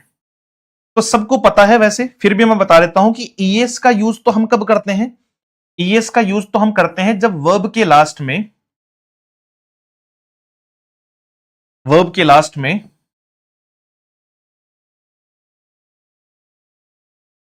क्या आता हो, एस ई एस, सॉरी यही लिख दिया मैंने वापस, S double S C H S H X Z या डबल जेड आता है, O double S C H S H X और डबल जेड आता है। तो वहां हम क्या लगाते हैं, ई एस लगाते हैं, वहां हम क्या लगाते हैं, ई एस लगाते हैं। तो अब आप आई ई एस कब लगाते होंगे, फिर आई ई एस लगाते हैं वाई से पहले कॉन्सोनेंट हो, कॉन्सोनेंट होता है व्यंजन, वाई से पहले अगर कॉन्सोनेंट है तो वाई को हटा देते हैं और उसकी जगह क्या लगा देते हैं, आई ई एस में जो है वो उसको कन्वर्ट कर देते हैं। जैसे हमने कहा उसको y को हटाकर y की जगह जो है वो क्या लिख देते हैं, IES लिख देते हैं। क्या लिख देते हैं, IES लिख देते हैं। जैसे आपका फ्लाई, तो देखो y है, y से पहले l जो है वो कंसोनेंट है, इसका मतलब y को हटाकर हम लोगों ने क्या कर दिया, IES लगा दिया। क्या लगा दिया, IES लगा दिया, तो ये वर्ब बन गई। डन। एस कहां लगाते हैं सर, बाकी सबके साथ में एस, वाई वाले के साथ में तो IES, OSSCH Z x, Z और डबल जेड आएगा तो ES, और बाकी सबके साथ क्या लगा देना है, एस लगा देना। अब साथ साथ में जब इतना पढ़ ही लिए हो तो फिर ये भी पढ़ लो कि सर कौन सा तो सब्जेक्ट सिंगुलर होता है और कौन सा सब्जेक्ट जो है वो प्लुरल होता है। क्यों, क्योंकि तभी तो हम लगाएंगे, तभी तो हम सिंगुलर और प्लुरल जो है वो बना पाएंगे। तो ये भी साथ साथ में बता ही दो। तो चलो ये यही लिखवा देता हूं मैं, जस्ट अ सेकेंड। ठीक, देखो कौन सा सब्जेक्ट सिंगुलर है और कौन सा सब्जेक्ट प्लुरल है, कौन सा सब्जेक्ट सिंगुलर है और कौन सा सब्जेक्ट प्लुरल है। तो जो सब्जेक्ट सिंगुलर होते हैं अकॉर्डिंग टू ग्रामेटिकल पोर्शन, जो सिंगुलर सब्जेक्ट हैं वो कौन कौन से हैं। जनरली सब्जेक्ट जो है वो सिंगुलर कंसिडर किया जाता है आपका ही, शी, इट, वन, या किसी व्यक्ति का नाम। ही, सी, इट, वन या किसी व्यक्ति का नाम, ये तो होते हैं सिंगुलर कंसिडर होते हैं। ही हमेशा सिंगुलर रहेगा, सी हमेशा सिंगुलर रहेगा, इट हमेशा सिंगुलर रहेगा। ही आता है लड़के के लिए, सी आता है लड़की के लिए, इट आता है निर्जीव वस्तु के लिए, वन किसी के लिए भी आ सकता है लेकिन ये सिंगुलर होता है। और नेम किसी का नाम आ जाए तो ये तो सिंगुलर है। और प्लुरल कौन कौन सा होता है, कि सिर्फ प्लुरल फॉर्मेशन की अगर बात की जाए तो वो कौन सा हो जाएगा, आई, वी, यू और दे, या फिर आपके बहुत सारे लोगों के नाम हो जैसे फ्रेंड्स हो गया या प्लुरल बना रखा हो, तो उस कंडीशन में। अब इसमें एक चीज जरूर याद रखनी है और वो कौन सी है, नोटेड है कि आई के साथ कुछ जगह हम लोग जो है वो वॉज, और आई के साथ ही कुछ जगह हम लोग एम का यूज करते हैं। कि मैं आपको धीरे धीरे टेंस वाले फॉर्मेशन तक बता दूंगा। ठीक है, तो सब्जेक्ट सिंगुलर कौन से हुए, प्लुरल कौन से हुए, कब वर्ब यूज करते हैं, कैसे वर्ब यूज करते हैं, ये सारी बातचीत आप लोगों ने समझ ली। तो अब रही कई चीजों में और समझ लेते हैं किसको, कि सर ये सारी बातचीत समझने के बाद हमें एक बात और समझनी है, and that is most important है। एग्जाम में क्वेश्चन आता है, एरर आता है इसके बेसिस पे, लेकिन बच्चा नहीं पकड़ पाता। ये इंपॉर्टेंट इसलिए मैं कह रहा हूं कि मैंने आपको ये तो कह दिया कि किसी भी सेंटेंस में सब्जेक्ट के बाद जो है वो मेन वर्ब अगर आई, सब्जेक्ट के बाद मेन वर्ब अगर आई तो वो सेंटेंस को बना देगी, सेंटेंस का स्ट्रक्चर बन सकता है, सही है। लेकिन कब, क्योंकि मेन वर्ब तो 5 फॉर्म है ना, मेन वर्ब की तो कितनी फॉर्म पड़ी है, 5 फॉर्म पड़ी है, पहली, दूसरी, तीसरी, चौथी और पांचवी। तो कब कब सेंटेंस बना देगी ये भी तो पता होना चाहिए, ये भी तो पता होना चाहिए। जैसे अगर मैं आपसे कहूं इस पर्टिकुलर पॉइंट ऑफ व्यू को लेकर कि सर ये बात वैसे तो सही है कि सब्जेक्ट और मेन वर्ब के बाद में, सब्जेक्ट के बाद अगर मेन वर्ब आई तो वो सेंटेंस डिफाइन कर देगी, सेंटेंस बना देगी, स्ट्रक्चर बना देगी। लेकिन क्या इसमें और भी कोई ऐसी चीजें हैं जो हमें याद रखनी होगी, बिल्कुल है। कि ऐसा कब होता है, ऐसा कब होता है कि सेंटेंस के बाद में यानी सब्जेक्ट के बाद में मेन वर्ब आए। तो सब्जेक्ट अगर लिखा हो, सुनना ध्यान से, तो मेन वर्ब की कौन कौन सी फॉर्म उसके बाद में आ सकती है, मेन वर्ब की फर्स्ट फॉर्म, वर्ब की पांचवी फॉर्म, वर्ब की फर्स्ट फॉर्म, वर्ब की सेकंड फॉर्म और वर्ब की पांचवी फॉर्म, ये तो आ सकती है सब्जेक्ट के बाद में।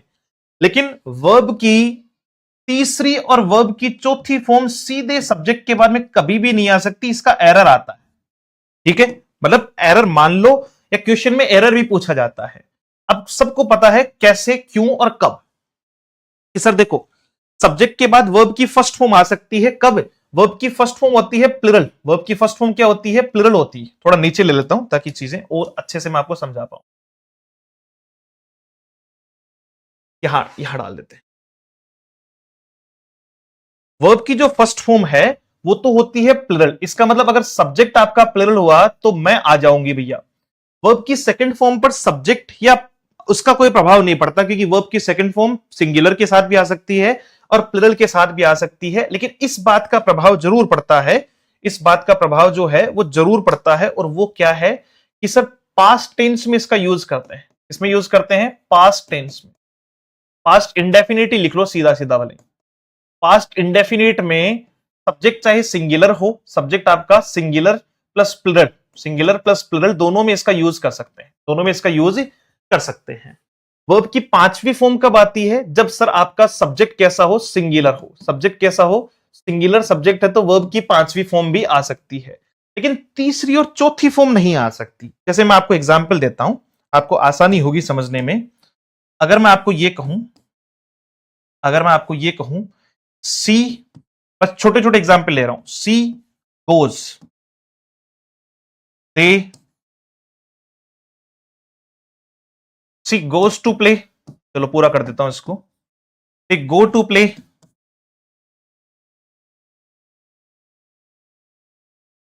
माई ब्रदर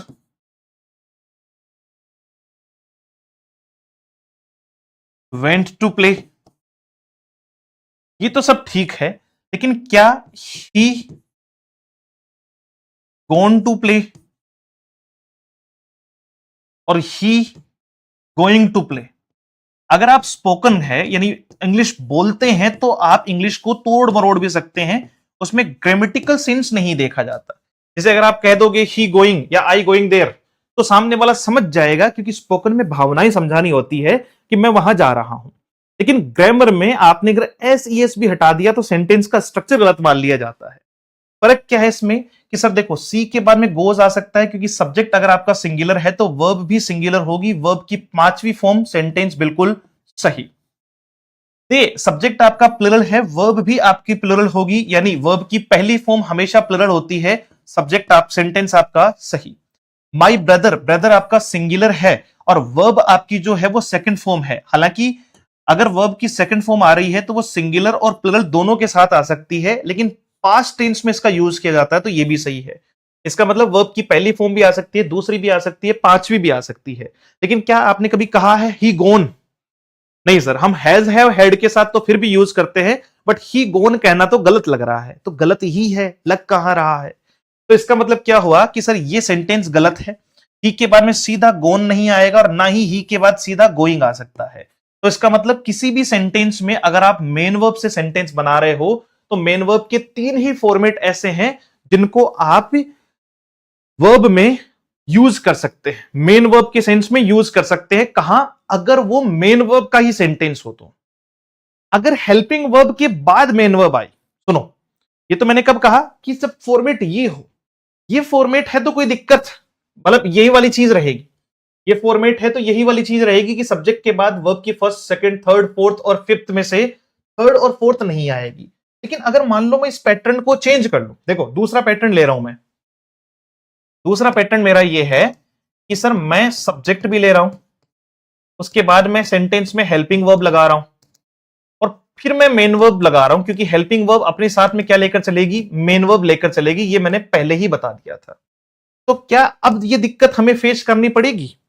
क्या अब ये दिक्कत जो है वो हमें फेस करनी पड़ेगी? तो मैं कहूंगा नहीं। कैसे? कि सर हेल्पिंग के बाद मेन वर्ब आ रही है, हेल्पिंग के बाद मेन वर्ब आ रही है, तो ये बिल्कुल पांचों फॉर्म जो है वो यूज की जा सकती है। जैसे एग्जाम्पल मैंने कह दिया आपका she did not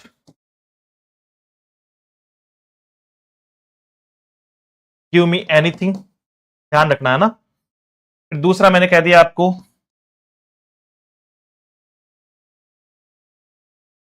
they are doing their work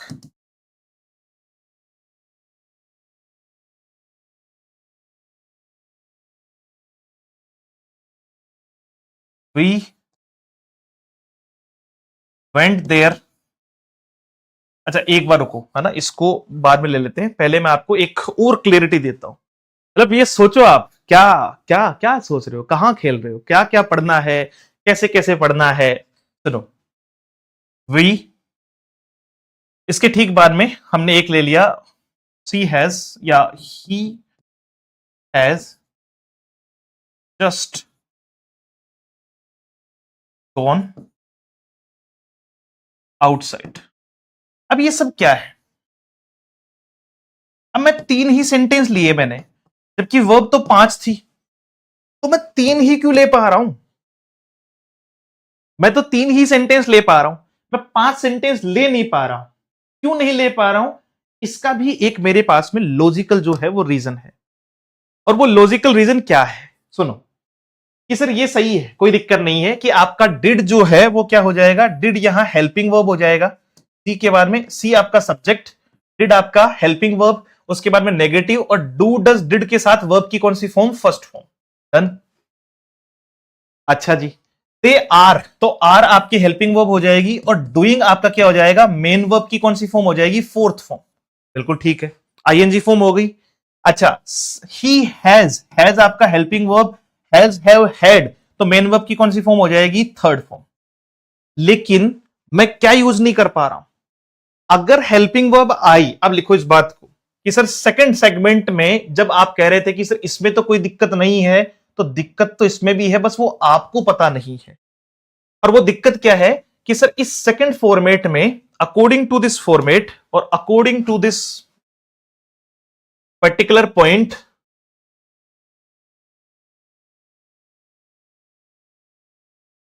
क्या था भाई? Okay, according to this particular point आपको यह सीखना है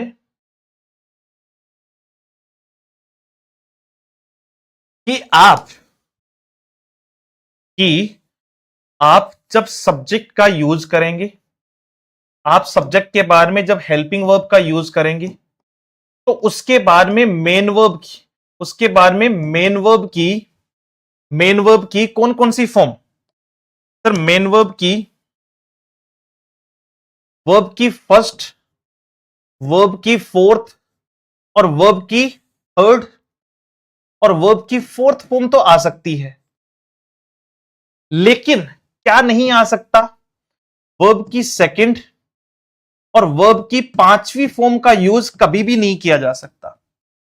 क्यों? क्योंकि वर्ब की पांचवी और वर्ब की सेकंड फॉर्म हमेशा और हमेशा अकेले मेन वर्ब के सेंस में यूज की जा सकती है, हेल्पिंग वर्ब में यूज नहीं की जा सकती, हेल्पिंग वर्ब में यूज नहीं की जा सकती। तो अब यहां कभी आपने देखा है कि साहब डिड के बाद में वेंट लग गया हो? कभी नहीं। क्यों? क्योंकि सेकंड फॉर्म कभी भी जब हेल्पिंग वर्ब आ गई तो मेन वर्ब में यूज ही नहीं होगी।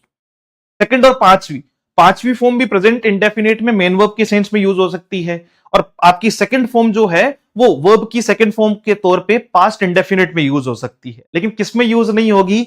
यहां तो यूज नहीं होगी। तो ये कहना गलत है और ये कहना सही है, इनका यूज आप नहीं कर सकते, इनका यूज आप नहीं कर सकते। थर्ड आ जाएगी, फोर्थ आ जाएगी, फर्स्ट आ जाएगी, लेकिन क्या नहीं आएगी? हेल्पिंग वर्ब के बाद में मेन वर्ब में सेकंड या सॉरी थर्ड या फोर्थ का यूज, माफी चाहूंगा, सेकंड या फिफ्थ का यूज नहीं किया जा सकता है। थोड़ा लिख देता हूं इसको कि सर ये क्या हुआ, व्हाट वाज दैट। सुनो कि जो helping verb plus main verb का जो फॉर्मेट है ना, जो सेकंड फॉर्मेट है आपका, helping verb plus main verb का जो फॉर्मेट है, तो उसमें याद रखो, रिमेंबर कि आपकी हेल्पिंग वर्ब के बाद जब मेन वर्ब आती है तो उसमें 3 फॉर्मेट होते हैं, डू, डज या डिड। इन तीनों के साथ मेन वर्ब की फर्स्ट फॉर्म आती है, इन तीनों के साथ मेन वर्ब की कौन सी फॉर्म आती है? फर्स्ट फॉर्म आती है। इज, एम, आर, वॉज और वर, इन तीनों के साथ मेन वर्ब की फोर्थ फॉर्म आती है, यानी आईएनजी फॉर्म आती है। आती है कि नहीं आती है?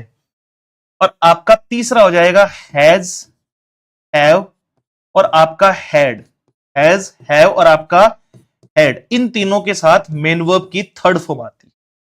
अब आपको एक बड़ा मजेदार लॉजिक दूं, गिनो देखिए कितनी है, 1 2 3 4 5 6 7 8 9 10 11। ये 11 क्या है? हेल्पिंग वर्ब है। ये 11 क्या है? हेल्पिंग वर्ब है, जिनके साथ मेन वर्ब की या तो फर्स्ट या फोर्थ या थर्ड फॉर्म आ सकती है, सेकंड या फिफ्थ नहीं आ सकती। थोड़ा सा पीछे आओ, कोरिलेट करो। मैंने पहले ही लिखा दिया आपको कि भैया भैया यहां यहां यहां कहां, ये रहा आपका, अच्छा कहां गई, फाइनाइट और नॉन फाइनाइट, ये रहा। देखो मैंने पहले ही लिखा दिया कि जो एक्चुअल हेल्पिंग वर्ब होती है उनकी संख्या 11 ही होती है। तो हेल्पिंग वर्ब भी पूरी हो गई, 11 हो गई, उनके साथ मेन वर्ब भी पूरी हो गई। आई क्या बात समझ में? कुछ कुछ चीजें समझ में आई।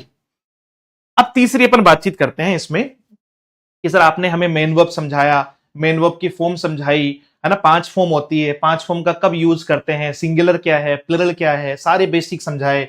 इसके बाद में कैसे मेन वर्ब की जो है वो कौन कौन सी फॉर्म सब्जेक्ट के बाद में इस फॉर्मेट में यूज हो सकती है, कौन कौन सी फॉर्म इस फॉर्मेट में जो है वो यूज हो सकती है। अगर यहां तक की बात आपको समझ में आ गई हो तो मैं अभी हेल्पिंग वर्ब की तरफ गया नहीं, मैंने आपको ऑक्सिलरी वर्ब पढ़ाना शुरू नहीं किया, मैं तो अभी मेन वर्ब में ही हूं। और मेन वर्ब का मैंने पहला पैटर्न पढ़ाया है, कौन सा? Main verb based on form, जो फॉर्म के बेस पे मेन वर्ब होती है, मैंने वो पढ़ाया है। अब इसी मेन वर्ब को हम एक और फॉर्म के बेसिस पे देखेंगे आज की क्लास में, और उसके बाद जो बातचीत होगी वो हम आगे चलाएंगे नेक्स्ट सेशन में। जैसे मेन वर्ब जो है वो बेस्ड ऑन ऑब्जेक्ट, ये बहुत इंपॉर्टेंट है। कई सारी चीजें क्लियर होगी आपकी इससे कि ऑब्जेक्ट के बेसिस पे मेन वर्ब जो है वो कितने टाइप की होती है, कर्म के आधार पे। तो हिंदी वाले तो तुरंत कह देंगे कि सर हमें पता है कर्म के आधार पे क्रिया दो प्रकार की होती है, एक होती है आपकी सकर्मक और एक आपकी होती है आकर्मक। बिल्कुल ठीक बात है। अगर ऑब्जेक्ट के बेसिस पे हम लोग बातचीत करें तो वर्ब दो टाइप की होती है, पहली आपकी ट्रांजिटिव वर्ब, पहली आपकी ट्रांजिटिव वर्ब और दूसरी आपकी इनट्रांजिटिव वर्ब। सुना है ना नाम तो सुना ही होगा। पहली आपकी ट्रांजिटिव वर्ब और दूसरी आपकी इनट्रांजिटिव वर्ब। सर क्या खास बात होती है इसमें? तो इसमें बच्चे खास बात यह है कि जो ट्रांजिटिव वर्ब है उसमें ऑब्जेक्ट आता है, यानी अगर ये वर्ब ट्रांजिटिव हुई तो सेंटेंस में क्या दिया जाएगा? ऑब्जेक्ट दिया जाएगा, यानी विथ ऑब्जेक्ट कहते हैं। क्या कहते हैं? विथ ऑब्जेक्ट कहते हैं। अगर ये वर्ब इंट्रांजिटिव हुई, यानी दी हुई वर्ब इंट्रांजिटिव हुई, तो इसका मतलब सेंटेंस बनाते टाइम हम उसमें क्या नहीं लगा सकते? ऑब्जेक्ट का यूज नहीं कर सकते। ये होती है विदाउट ऑब्जेक्ट। ये आपकी क्या होती है? Without object. अब सुनो, अब एक मैंने कहा सकर्मक यानी विद ऑब्जेक्ट और दूसरा मैंने कहा आपका अकर्मक यानी विदाउट ऑब्जेक्ट। कह तो दिया, सारी बातें भी हो गई, सुन भी लिया, समझ भी लिया, लेकिन सबसे बड़ा क्वेश्चन है स्टूडेंट के मन में कि सर ये ऑब्जेक्ट नाम का जो है वो प्राणी कौन है? अगर आपने आज के सेशन में ऑब्जेक्ट को बेहतर समझ लिया तो आपकी बहुत सारी क्लैरिटी आ जाएगी सेंटेंस को समझने में, सब्जेक्ट को पहचानने में, ऑब्जेक्ट को पहचानने में, वर्ब को पहचानने में, सब जगह आपकी क्लैरिटी आ जाएगी। तो इसका मतलब बहुत महत्वपूर्ण बात कर रहा हूं मैं कि सर एक आपका ऑब्जेक्ट होता है, वो क्या होता है? जैसे अगर मान लीजिए मैं आपको कहता हूं राधिका टीचेज अस हिंदी, राधिका टीचेज अस हिंदी। अब इस सेंटेंस को ध्यान से सुनो और ध्यान से देखो। एक लड़की है जिसका नाम है राधिका, तो क्या ये इस सेंटेंस में सब्जेक्ट हो सकती है? आप कहेंगे सर बिल्कुल हो सकती है। राधिका जो सब्जेक्ट है। अच्छा ये काम क्या करती है? साहब काम करती है ये पढ़ाने का, इसका मतलब वर्ब है जी। क्या है आपकी? वर्ब है। और कौन सी वर्ब है? एक्शन वर्ब है। अच्छा आपको मैं पढ़ा चुका हूं तो आप ये भी बता सकते हो कि कौन सी फॉर्म है कि सर अगर एस ई एस या आई एस लगा है तो इसका मतलब वर्ब की पांचवी फॉर्म है। वर्ब की कौन सी फॉर्म है? पांचवी फॉर्म है। किसे पढ़ाती है? हमें पढ़ाती है। क्या पढ़ाती है? हिंदी पढ़ाती है। दो बातें, किसे पढ़ाती है और क्या पढ़ाती है। अब इसको समझने के लिए आपको एक कदम पहले मैं आगे लेकर चलता हूं और आज आपको ये बात दिमाग में मन से जो है वो समझ लेनी है कि मुझे अगर पढ़ना है तो मुझे एक तो ये समझना होगा कि दिक्कत आ कहां रही है। अब देखो कोई दिक्कत नहीं आ रही है, आप जैसे जैसे आगे बढ़ोगे पीछे, अगर आपको वापस पीछे आने की जरूरत पड़ रही है इसका मतलब गड़बड़ कर दी। आप आगे बढ़ते जाओ, पीछे वाले को रिपीट करते जाओ, चीजों को तैयार करते जाओ और समझते जाओ। यहां हम दो बातों पे ध्यान देंगे कि एक तो सर ऑब्जेक्ट क्या होता है, दूसरा कॉम्प्लीमेंट क्या होता है। पहले ऑब्जेक्ट समझ लो, पहले क्या समझ लो, ऑब्जेक्ट समझ लो कि ऑब्जेक्ट वास्तविकता में होता क्या है। अगर इन दोनों में से ऑब्जेक्ट की बात की जाए तो what is object, what is object? Object होता है कर्म। ऑब्जेक्ट क्या होता है? कर्म। रिसीवर को कहते हैं,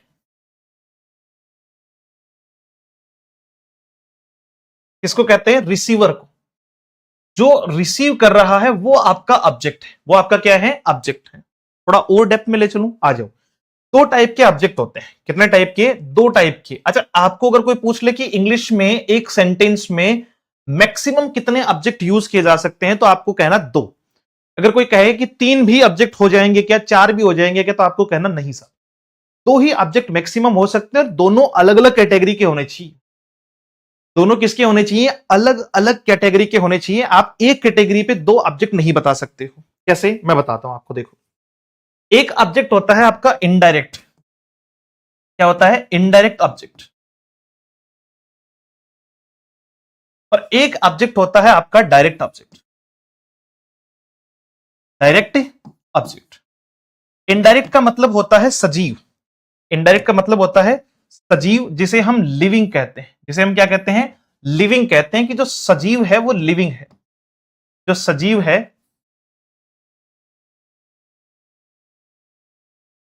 तो इसका मतलब वो लिविंग ऑब्जेक्ट है। सुनना, बहुत बहुत ध्यान से सुनना।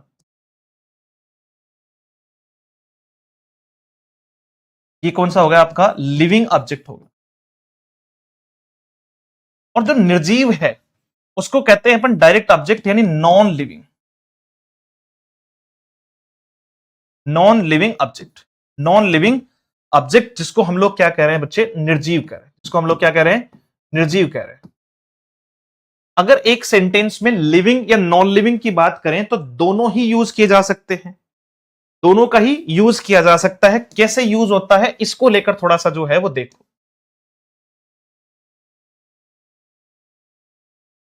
जैसे इसी सेंटेंस को मैंने लिया, राधिका टीचेस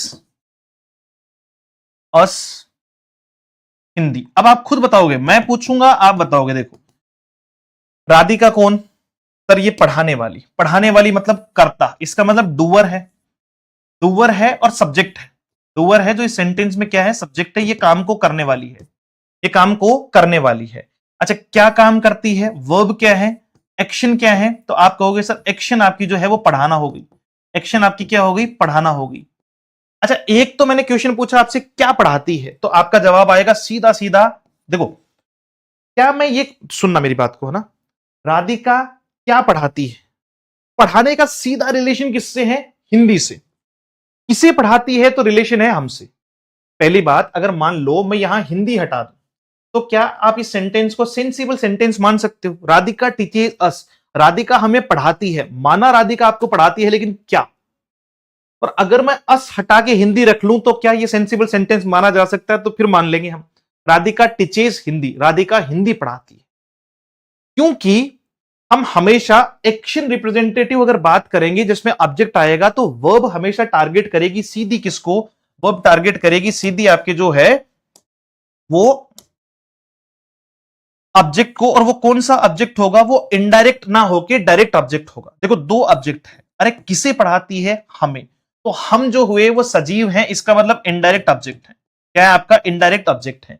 और क्या पढ़ाती है? इसका मतलब हिंदी। तो ये कौन सा हो गया? डायरेक्ट ऑब्जेक्ट हो गया। अगर इसको आपको ढूंढना है तो मैं आपको क्रॉस क्वेश्चन बता रहा हूं, मैं इसी से क्रॉस क्वेश्चन करूंगा और करता हूं।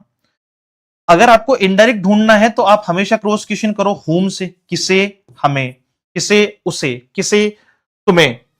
अगर डायरेक्ट ऑब्जेक्ट ढूंढना है तो हमेशा क्रॉस क्वेश्चन करो किससे? व्हाट से। किसे? व्हाट से। क्या ये? क्या वो? तो इनडायरेक्ट ऑब्जेक्ट के लिए हम हमेशा होम को आइडेंटिफिकेशन मानते हैं और डायरेक्ट ऑब्जेक्ट के लिए हम हमेशा व्हाट को आइडेंटिफिकेशन मानते हैं। व्हाट को आइडेंटिफिकेशन मानते हैं। Is it? ज्यादा कंपलसरी कौन सा है? इंपॉर्टेंट कौन सा है? कि सर अगर किसी भी सेंटेंस में इंपॉर्टेंस की बात की जाए तो वो हमेशा डायरेक्ट ऑब्जेक्ट जो है वो इंपॉर्टेंट है।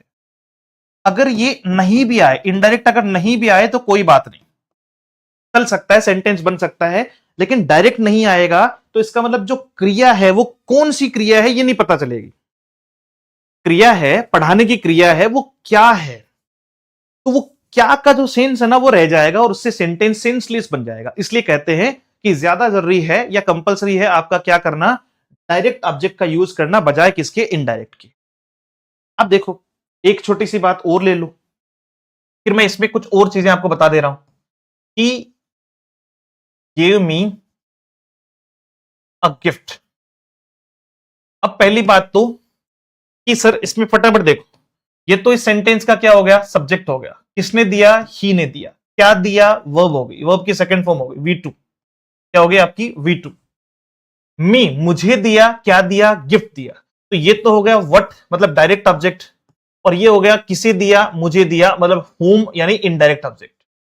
तो दो बातें, दो से तीन बातें याद रखो कि सेंटेंस मैक्सिमम जो ऑब्जेक्ट किसी सेंटेंस में आ सकते हैं तो वो कितने हैं, दो, और दोनों अलग अलग होने चाहिए।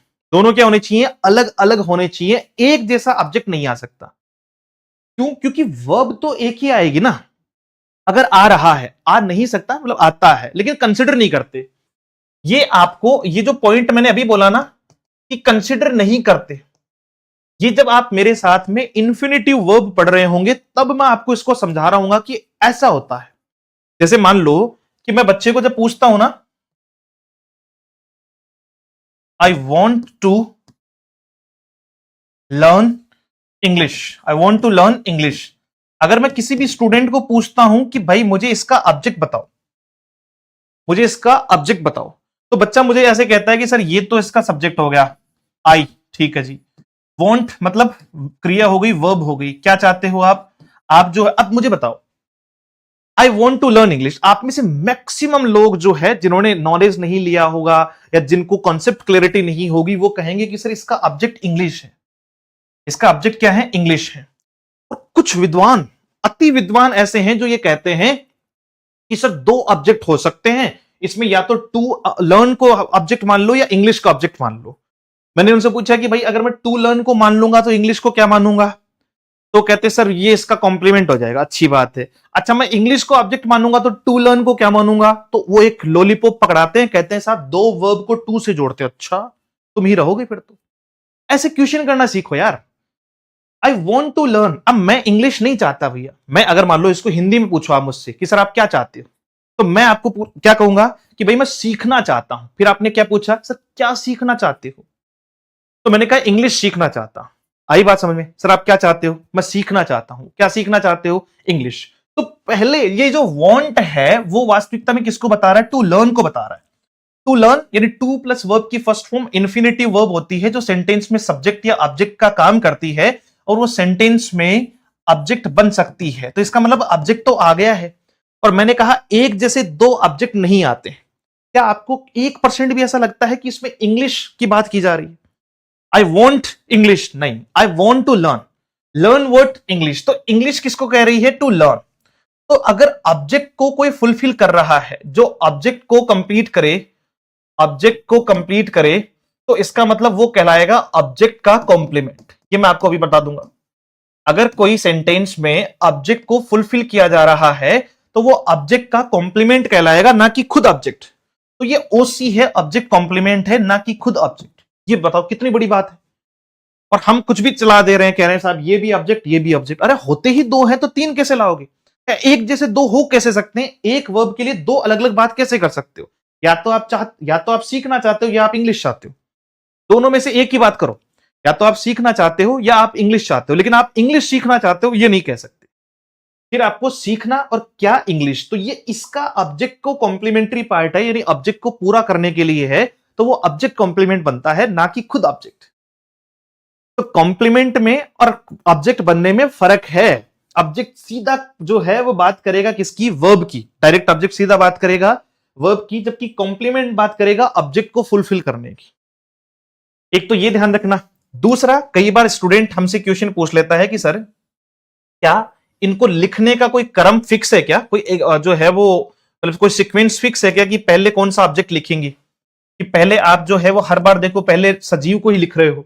यहां भी आपने मी को पहले लिखा, यहां पर भी आपने अस को पहले लिखा। जनरली हम सजीव को पहले लिखते हैं, लेकिन ऐसा कोई फिक्स सिनेरियो नहीं है कि आप सजीव को ही लिखोगे। इसका एक तरीका he gave me a gift, ये भी सही है, और दूसरा आपका जो है और, आप इसको दूसरे तरीके से लिख सकते हो, he gave what a gift to whom, किसको, मुझे। तो आप इसको टू प्लस ऑब्जेक्ट, यानी जब आप ऑब्जेक्ट को सबसे लास्ट में लिखोगे तो उसको प्रीपोजिशन से जोड़ना होगा, क्योंकि वो प्रीपोजिशनल ऑब्जेक्ट माना जाता है। इसको इस तरीके से भी लिखा जा सकता है, दैट्स ऑल्सो क्वाइट गुड, कोई गलत नहीं है, ये बिल्कुल परफेक्ट है। तो दोनों ही तरीके हो सकते हैं, लेकिन अगर आप इनडायरेक्ट यानी सजीव को सबसे लास्ट में लिखते हो तो फिर उसको प्रीपोजिशनल ऑब्जेक्ट आपको बनाना होगा, प्रीपोजिशनल ऑब्जेक्ट आपको बनाना होगा। डन। इसमें और देख लो फटाफट से, फिर इसको खत्म करेंगे हम लोग। इनडायरेक्ट हो गया, डायरेक्ट हो गया। एक साथ कितने ऑब्जेक्ट? दो। एक सजीव एक निर्जीव आ सकता है, लेकिन क्या दो सजीव आ सकते हैं? नहीं। क्या दो निर्जीव आ सकते हैं? नहीं। एक सजीव एक निर्जीव आ सकता है, पहले सजीव निर्जीव आ सकता है, पहले निर्जीव सजीव आ सकता है, depends on the structure of the sentence. अब ये ऑब्जेक्ट तो हमने समझ लिए, थोड़ा सा एक फॉर्मेट छोटा सा मैं और लिख देता हूं ऑब्जेक्ट के साथ साथ में ही, और वो ये है, पॉइंट टू बी नोटेड कि सर आपने जो हु, हुम और ये आपका व्हाट की बात की है, इसको लेकर मैं थोड़ा सा आपसे चर्चा कर लेता हूं कि इनका यूज हम कब करते हैं। हालांकि मैं आपको ये बेसिक में ही पढ़ा देता हूं, बट यहां फिर भी आपको जो है वो दोबारा से एक रिवीजन मिल जाता है। देखो कि अगर हम बात करते हैं हु की, अगर हम बात करते हैं हु की, हु मतलब कौन, तो ये सब्जेक्ट को आइडेंटिफाई करने के लिए यूज किया जाता है। किसको? सब्जेक्ट को। हु हमेशा किसी भी सेंटेंस का सब्जेक्ट ही आइडेंटिफाई करेगा। हु जो है वो इस नोट को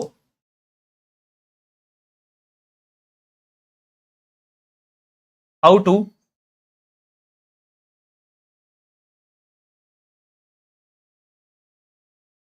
आइडेंटिफाई, तो हु जो है वो किसका आइडेंटिफाई करेगा? सब्जेक्ट को। अच्छा, हुम किसको आइडेंटिफाई करेगा? ऑब्जेक्ट को। अब इन दोनों में एक बात तो ये कॉमन कर लो कि हु जो है वो हमेशा सब्जेक्ट को प्लस सब्जेक्ट में भी लिविंग होना चाहिए, जीवित, तभी वो आइडेंटिफाई कर पाता है। जैसे दो सेंटेंस ले रहा हूं मैं नीचे,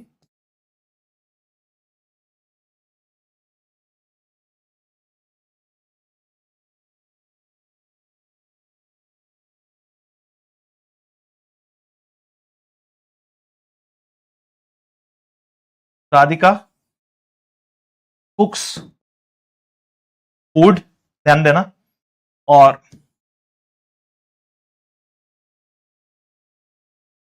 टीचिंग इज माई पेशन, मेरा पेशन है टीचिंग।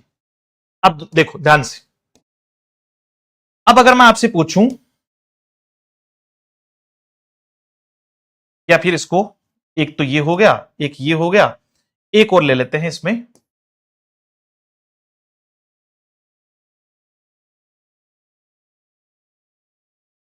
he called me,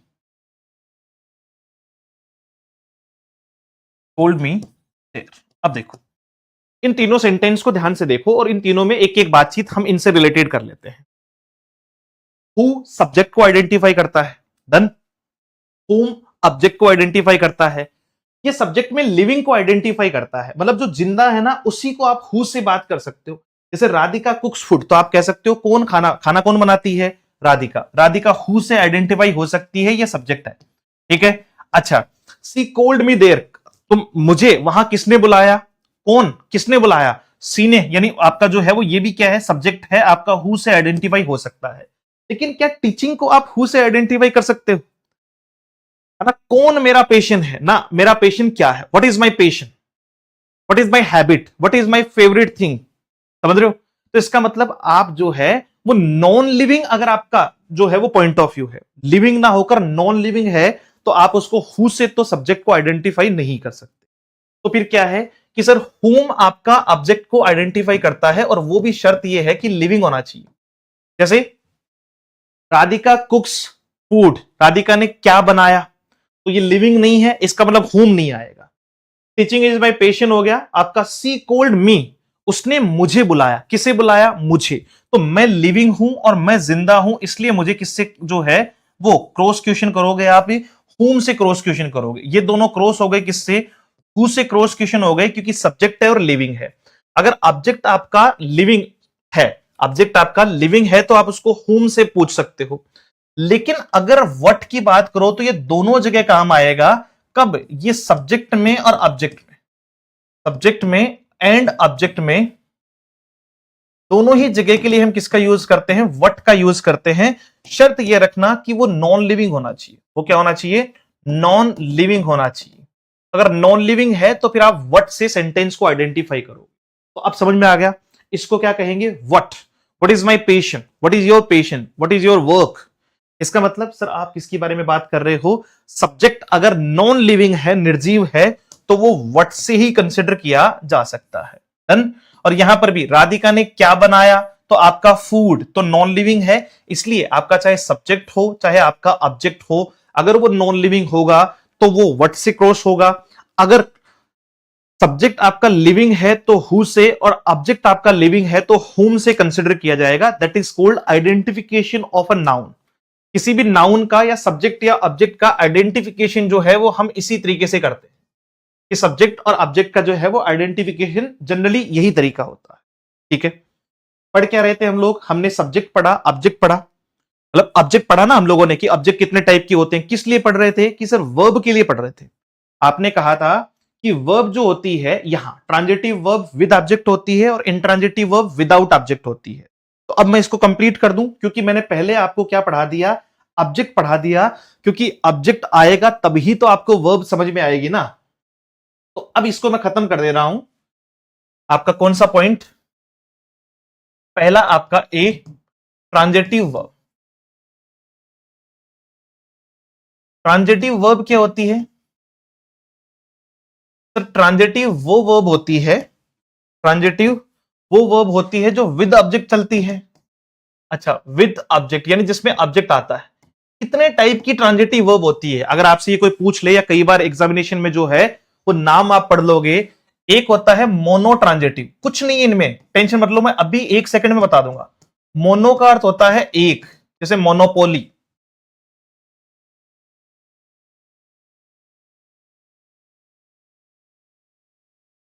एक होता है आपका मोनो ट्रांजिटिव। एक होता है आपका दूसरा टाइप हो जाएगा डाई ट्रांजिटिव। दूसरा टाइप हो जाएगा आपका डाई ट्रांजिटिव। और डाई का अर्थ होता है दो। डाई का अर्थ होता है दो। मोनो का अर्थ होता है एक, डाई का अर्थ होता है दो, और तीसरा होता है आपका कॉम्प्लेक्स ट्रांजिटिव। ये मैं आपको समझा देता हूं क्या होता है complex transitive. Monotransitive, ditransitive और कॉम्प्लेक्स ट्रांजिटिव की अगर हम लोग बात करें, तो मोनो मतलब अगर वर्ब के बाद में एक ऑब्जेक्ट दिया है, वर्ब के बाद में एक ऑब्जेक्ट दिया है तो वो मोनो ट्रांजिटिव है। अगर वर्ब के बाद में दो ऑब्जेक्ट दिए हैं, टू ऑब्जेक्ट्स, दोनों ऑब्जेक्ट आपके दे रखे हैं, तो इसका मतलब वो डाई ट्रांजिटिव वर्ब है। और अगर आपका वर्ब के बाद में पहले तो दिया हुआ है एक ऑब्जेक्ट और उसके ठीक बाद में ऑब्जेक्ट का कॉम्प्लीमेंट पार्ट भी दे रखा हो, तो वो क्या कहलाएगा आपका? वो कहलाएगा आपका कॉम्प्लेक्स ट्रांजिटिव वर्ब। क्या कहलाएगी? Complex transitive verb. अब यहां एक वर्ड आया कॉम्प्लीमेंट। कॉम्प्लीमेंट मैंने आपको पहले भी कहा था कि क्या होता है। ऑब्जेक्ट मैंने समझा दिया, कॉम्प्लीमेंट को जो है वो थोड़ा सा हल्का सा समझ लो, हल्का सा।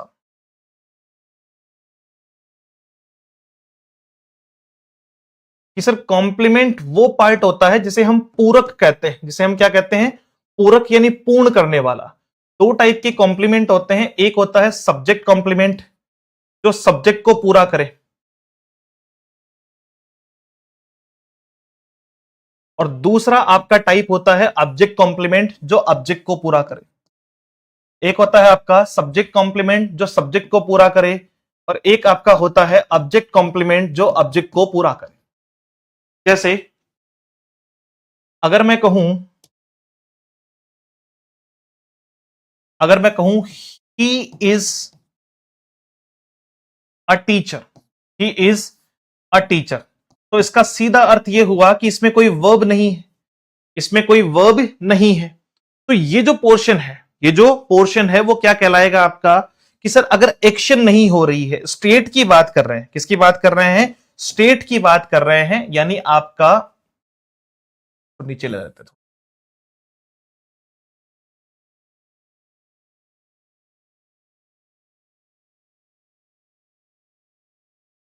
एक तो ये हो गया, दूसरा मैंने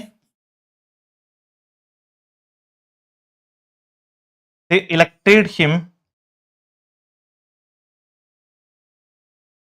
सीईओ। अब देखो, दो सेंटेंस है मेरे पास में। अगर मैं कहता हूं सब्जेक्ट कॉम्प्लीमेंट, तो ये सब्जेक्ट को फुलफिल करता है, और अगर मैं कहता हूं ऑब्जेक्ट कॉम्प्लीमेंट, तो ये ऑब्जेक्ट को फुलफिल करता है। यानी ना तो ये सेंटेंस का सब्जेक्ट है और ना ही ये सेंटेंस का ऑब्जेक्ट है, ये तो उसको पूरा करने के लिए पूरक होते हैं। तो जब सब्जेक्ट के बीच में स्टेट यानी is am are was were, is am are was were का जब फॉर्मेशन चलता है, is am are was were has have had का जब फॉर्म चलता है सब्जेक्ट के ठीक बाद में, और उसके बाद में आपका नाउन आए, तो वो क्या कंसिडर किया जाता है, वो आपका ऑब्जेक्ट कंसिडर नहीं किया जाता। वो ऑब्जेक्ट कंसिडर नहीं किया जाता। क्यों? क्योंकि जो है वो एक्शन तो हुई नहीं है।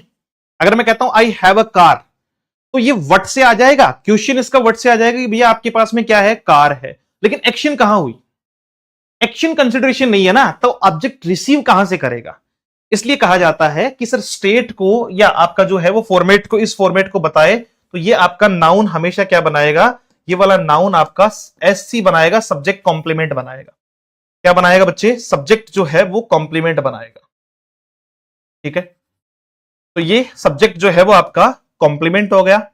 अ टीचर यहां पे क्या हो गया आपका, एससी सब्जेक्ट कॉम्प्लीमेंट। दे सब्जेक्ट हो गया, इलेक्टेड आपकी वर्ब होगी, मेन वर्ब की सेकंड फॉर्म होगी, हिम ऑब्जेक्ट हो गया।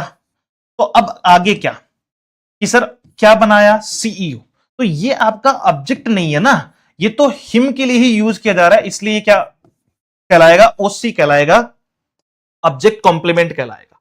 क्या कहलाएगा, ऑब्जेक्ट कॉम्प्लीमेंट कहलाएगा। तो याद रहे कि ऑब्जेक्ट के बाद कॉम्प्लीमेंट आना मतलब वो कॉम्प्लेक्स ट्रांजिटिव वर्ब मानी जाती है। फटाफट से देख लो और फिर अपन इस बात को करेंगे खत्म। अब देखो, फिर हमने बात की इसमें she killed a snake, they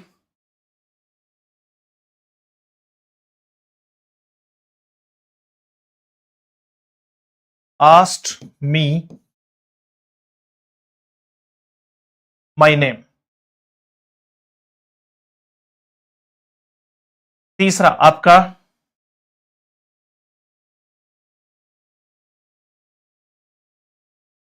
he wants to teach,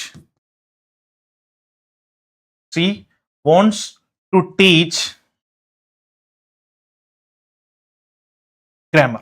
अब देखो, अब इन तीनों में क्या है, सब्जेक्ट है और वर्ब है। ये भी सब्जेक्ट, ये भी सब्जेक्ट और ये भी सब्जेक्ट, तीन तो हो गए सब्जेक्ट। ये वर्ब, ये वर्ब और ये वर्ब। तो पहली बात तो तीनों ही, मारना, पूछना और चाहना, ये तीनों की तीनों ही क्या है, ट्रांजिटिव वर्ब है। पहली बात तो ये क्या है, तीनों की तीनों एक्शन प्लस ट्रांजिटिव है। अब देखो आगे कितने ऑब्जेक्ट आ रहे हैं, अगर एक ऑब्जेक्ट आ रहा है, ये तो एक ही तो ऑब्जेक्ट है आपका, डायरेक्ट ऑब्जेक्ट है, मतलब नॉन लिविंग डायरेक्ट ऑब्जेक्ट है आपका। तो ये इसका मतलब ये आपके क्या कहलाएगी, मोनो ट्रांजिटिव। क्या कहलाएगी आपकी, मोनो ट्रांजिटिव वर्ब है सर। अगर वर्ब के बाद में एक ऑब्जेक्ट आता है तो मोनो ट्रांजिटिव। इस वर्ब के बाद में कितने ऑब्जेक्ट हैं सर, मी भी ऑब्जेक्ट है और मेरा नाम भी ऑब्जेक्ट है। उन्होंने मुझे पूछा, क्या पूछा, मेरा नाम, तो इसका मतलब दो ऑब्जेक्ट आ रहे हैं, तो क्या हो गया, डाई ट्रांजिटिव हो गया। क्या हो गया आपका, डाई ट्रांजिटिव हो गया। इसमें वर्ब के बाद में एक तो आ रहा है ऑब्जेक्ट, वो क्या चाहती है, पढ़ाना। क्या पढ़ाना, ग्रामर पढ़ाना। तो अगर ऑब्जेक्ट भी आए और ऑब्जेक्ट का कॉम्प्लीमेंट भी आए, मैंने कहा था ना कि ग्रामर ऑब्जेक्ट नहीं है, ये इसी के बारे में बात कर रहा है कि क्या पढ़ाना, सब ग्रामर पढ़ाना, इसका मतलब वो कॉम्प्लीमेंट है। वो क्या है आपका, कॉम्प्लीमेंट है। तो अगर ऑब्जेक्ट के बाद में कॉम्प्लीमेंट आ जाए तो वो कॉम्प्लेक्स ट्रांजिटिव वर्ब बन जाती है। There are three type of transitive verb. First monotransitive, एक ऑब्जेक्ट, डाई ट्रांजिटिव, दो ऑब्जेक्ट, और आपका कॉम्प्लेक्स ट्रांजिटिव मतलब ऑब्जेक्ट प्लस कॉम्प्लीमेंट। दूसरा और फाइनल हमारा तरीका हो जाएगा इसमें इंट्रांजिटिव वर्ब का। आज के सेशन के लिए इंट्रांजिटिव वर्ब। इंट्रांजिटिव वर्ब होती है विदाउट ऑब्जेक्ट, यानी कुछ ऐसे सेंटेंस जिनमें ऑब्जेक्ट नहीं आता या हम चाहकर भी, यानी कुछ ऐसी वर्ब जिनमें हम चाहकर भी ऑब्जेक्ट का यूज नहीं कर सकते हैं। इंग्लिश में कुछ ऐसी वर्ब्स हैं जिनके बाद में हम ऑब्जेक्ट का यूज कर ही नहीं सकते हैं, ऐसा नहीं आता नहीं है, कर ही नहीं सकते हैं, तो वो क्या कहलाएंगी? इंट्रांजिटिव वर्ब कहलाएगी।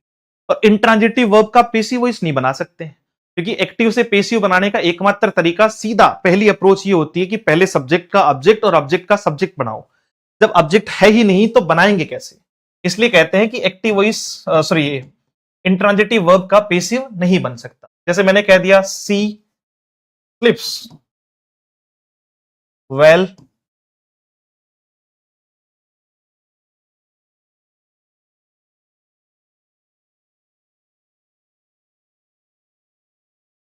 एट मॉर्निंग, ठीक है, इन विंटर।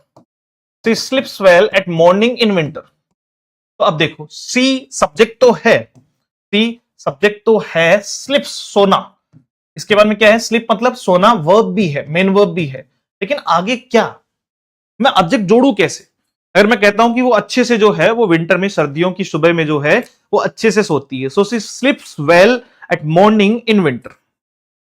तो इसके साथ में किस इस तरीके की बात की जाना कि सर क्या इसके बाद में ऑब्जेक्ट आ सकता है इस वर्ब के बाद में? तो नहीं आ सकता, ये इंट्रांजिटिव वर्ब है, आईवी है। क्या दे क्राई लाउडली, वो कैसे चिल्लाते हैं, कैसे रोते हैं? जोर से।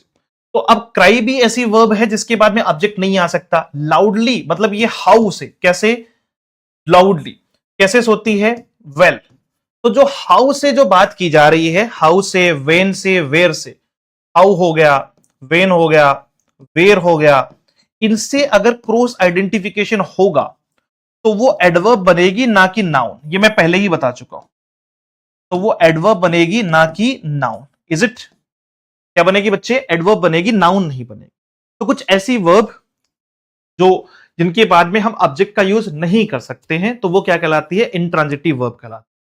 इसको और डीप जो है वो जब हम टॉपिक शुरू करेंगे तो और डीप में लेकर चलेंगे।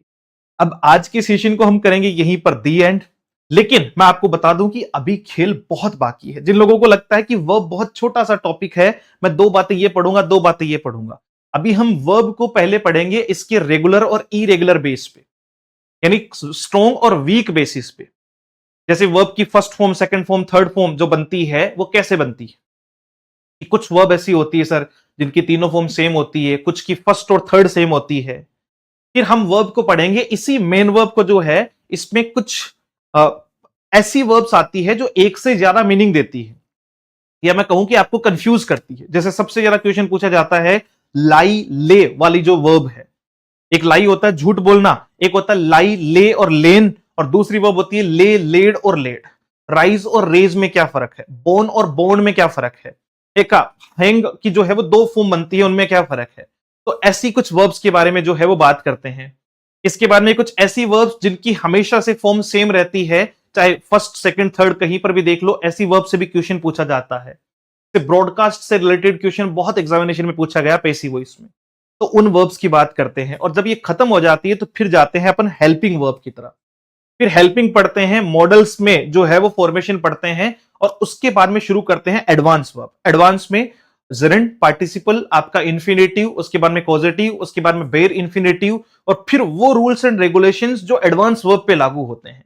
मतलब मिनिमम 8 से 10 क्लास जो है वो वर्ब की चलती है, और यहां लोग जो है वो एक एक क्लास में वर्ब पढ़ा देते हैं कि ये इसमें लगा देना, ये इसमें लगा देना, फिर बच्चा वैसे ही लगाता रहता है। उसको खुद को ही नहीं पता ना, इन डेप्थ पता ही नहीं चल रहा। आज बहुत सारे बच्चों को पता चला है कि साहब अच्छा ये मामला है, ये इसको कॉम्प्लीमेंट क्यों कहते हैं, है ना, इसको जो है वो ये एक ऑब्जेक्ट है, 2 ऑब्जेक्ट है, क्या है ऑब्जेक्ट, क्या है, टर्म्स ही क्लियर नहीं है हमारी। और बैच अगर जो भी रहेगा, क्लासेज जो भी आगे रहेगी, वो इससे भी धीरे धीरे डेप्थ में ही जाएगी विद प्रैक्टिस। कंप्लीट होते ही जस्ट प्रैक्टिस, या सारी चीजें आपको जो है वो एक प्रॉपर ढंग से मिलेगी। Now what I want I want कि हम एक अलग लेवल पर जो है वो इस बार एलडीसी में इंग्लिश को देखें और उसको बेहतर तरीके से लेकर चले। Thank you so much. आपकी कोई भी क्वेरी, कोई भी क्वेश्चन, अगर आपको सेशन अच्छा लगा हो, आपको संस्थान से जुड़ना हो, तो आप इस नंबर पर मैसेज कर सकते हैं, जिससे आपको बैच या आपकी फ्री यूट्यूब क्लासेस है, फ्री सेशंस है, नोट्स हैं, कुछ बुक्स हमारी आ रही है। इंग्लिश की एक बहुत प्यारी बुक है जो बिल्कुल मैं फ्री ऑफ कॉस्ट देने वाला हूं आपको। तो वो सारी चीजें आपको जो है वो मिल जाएगी। इस हेल्पलाइन नंबर पे आप जो है वो बात कर सकते हैं, मैसेज कर सकते हैं, कॉल कर सकते हैं 74109286 और 96। Thank you so much. Have a great day. जय हिंद।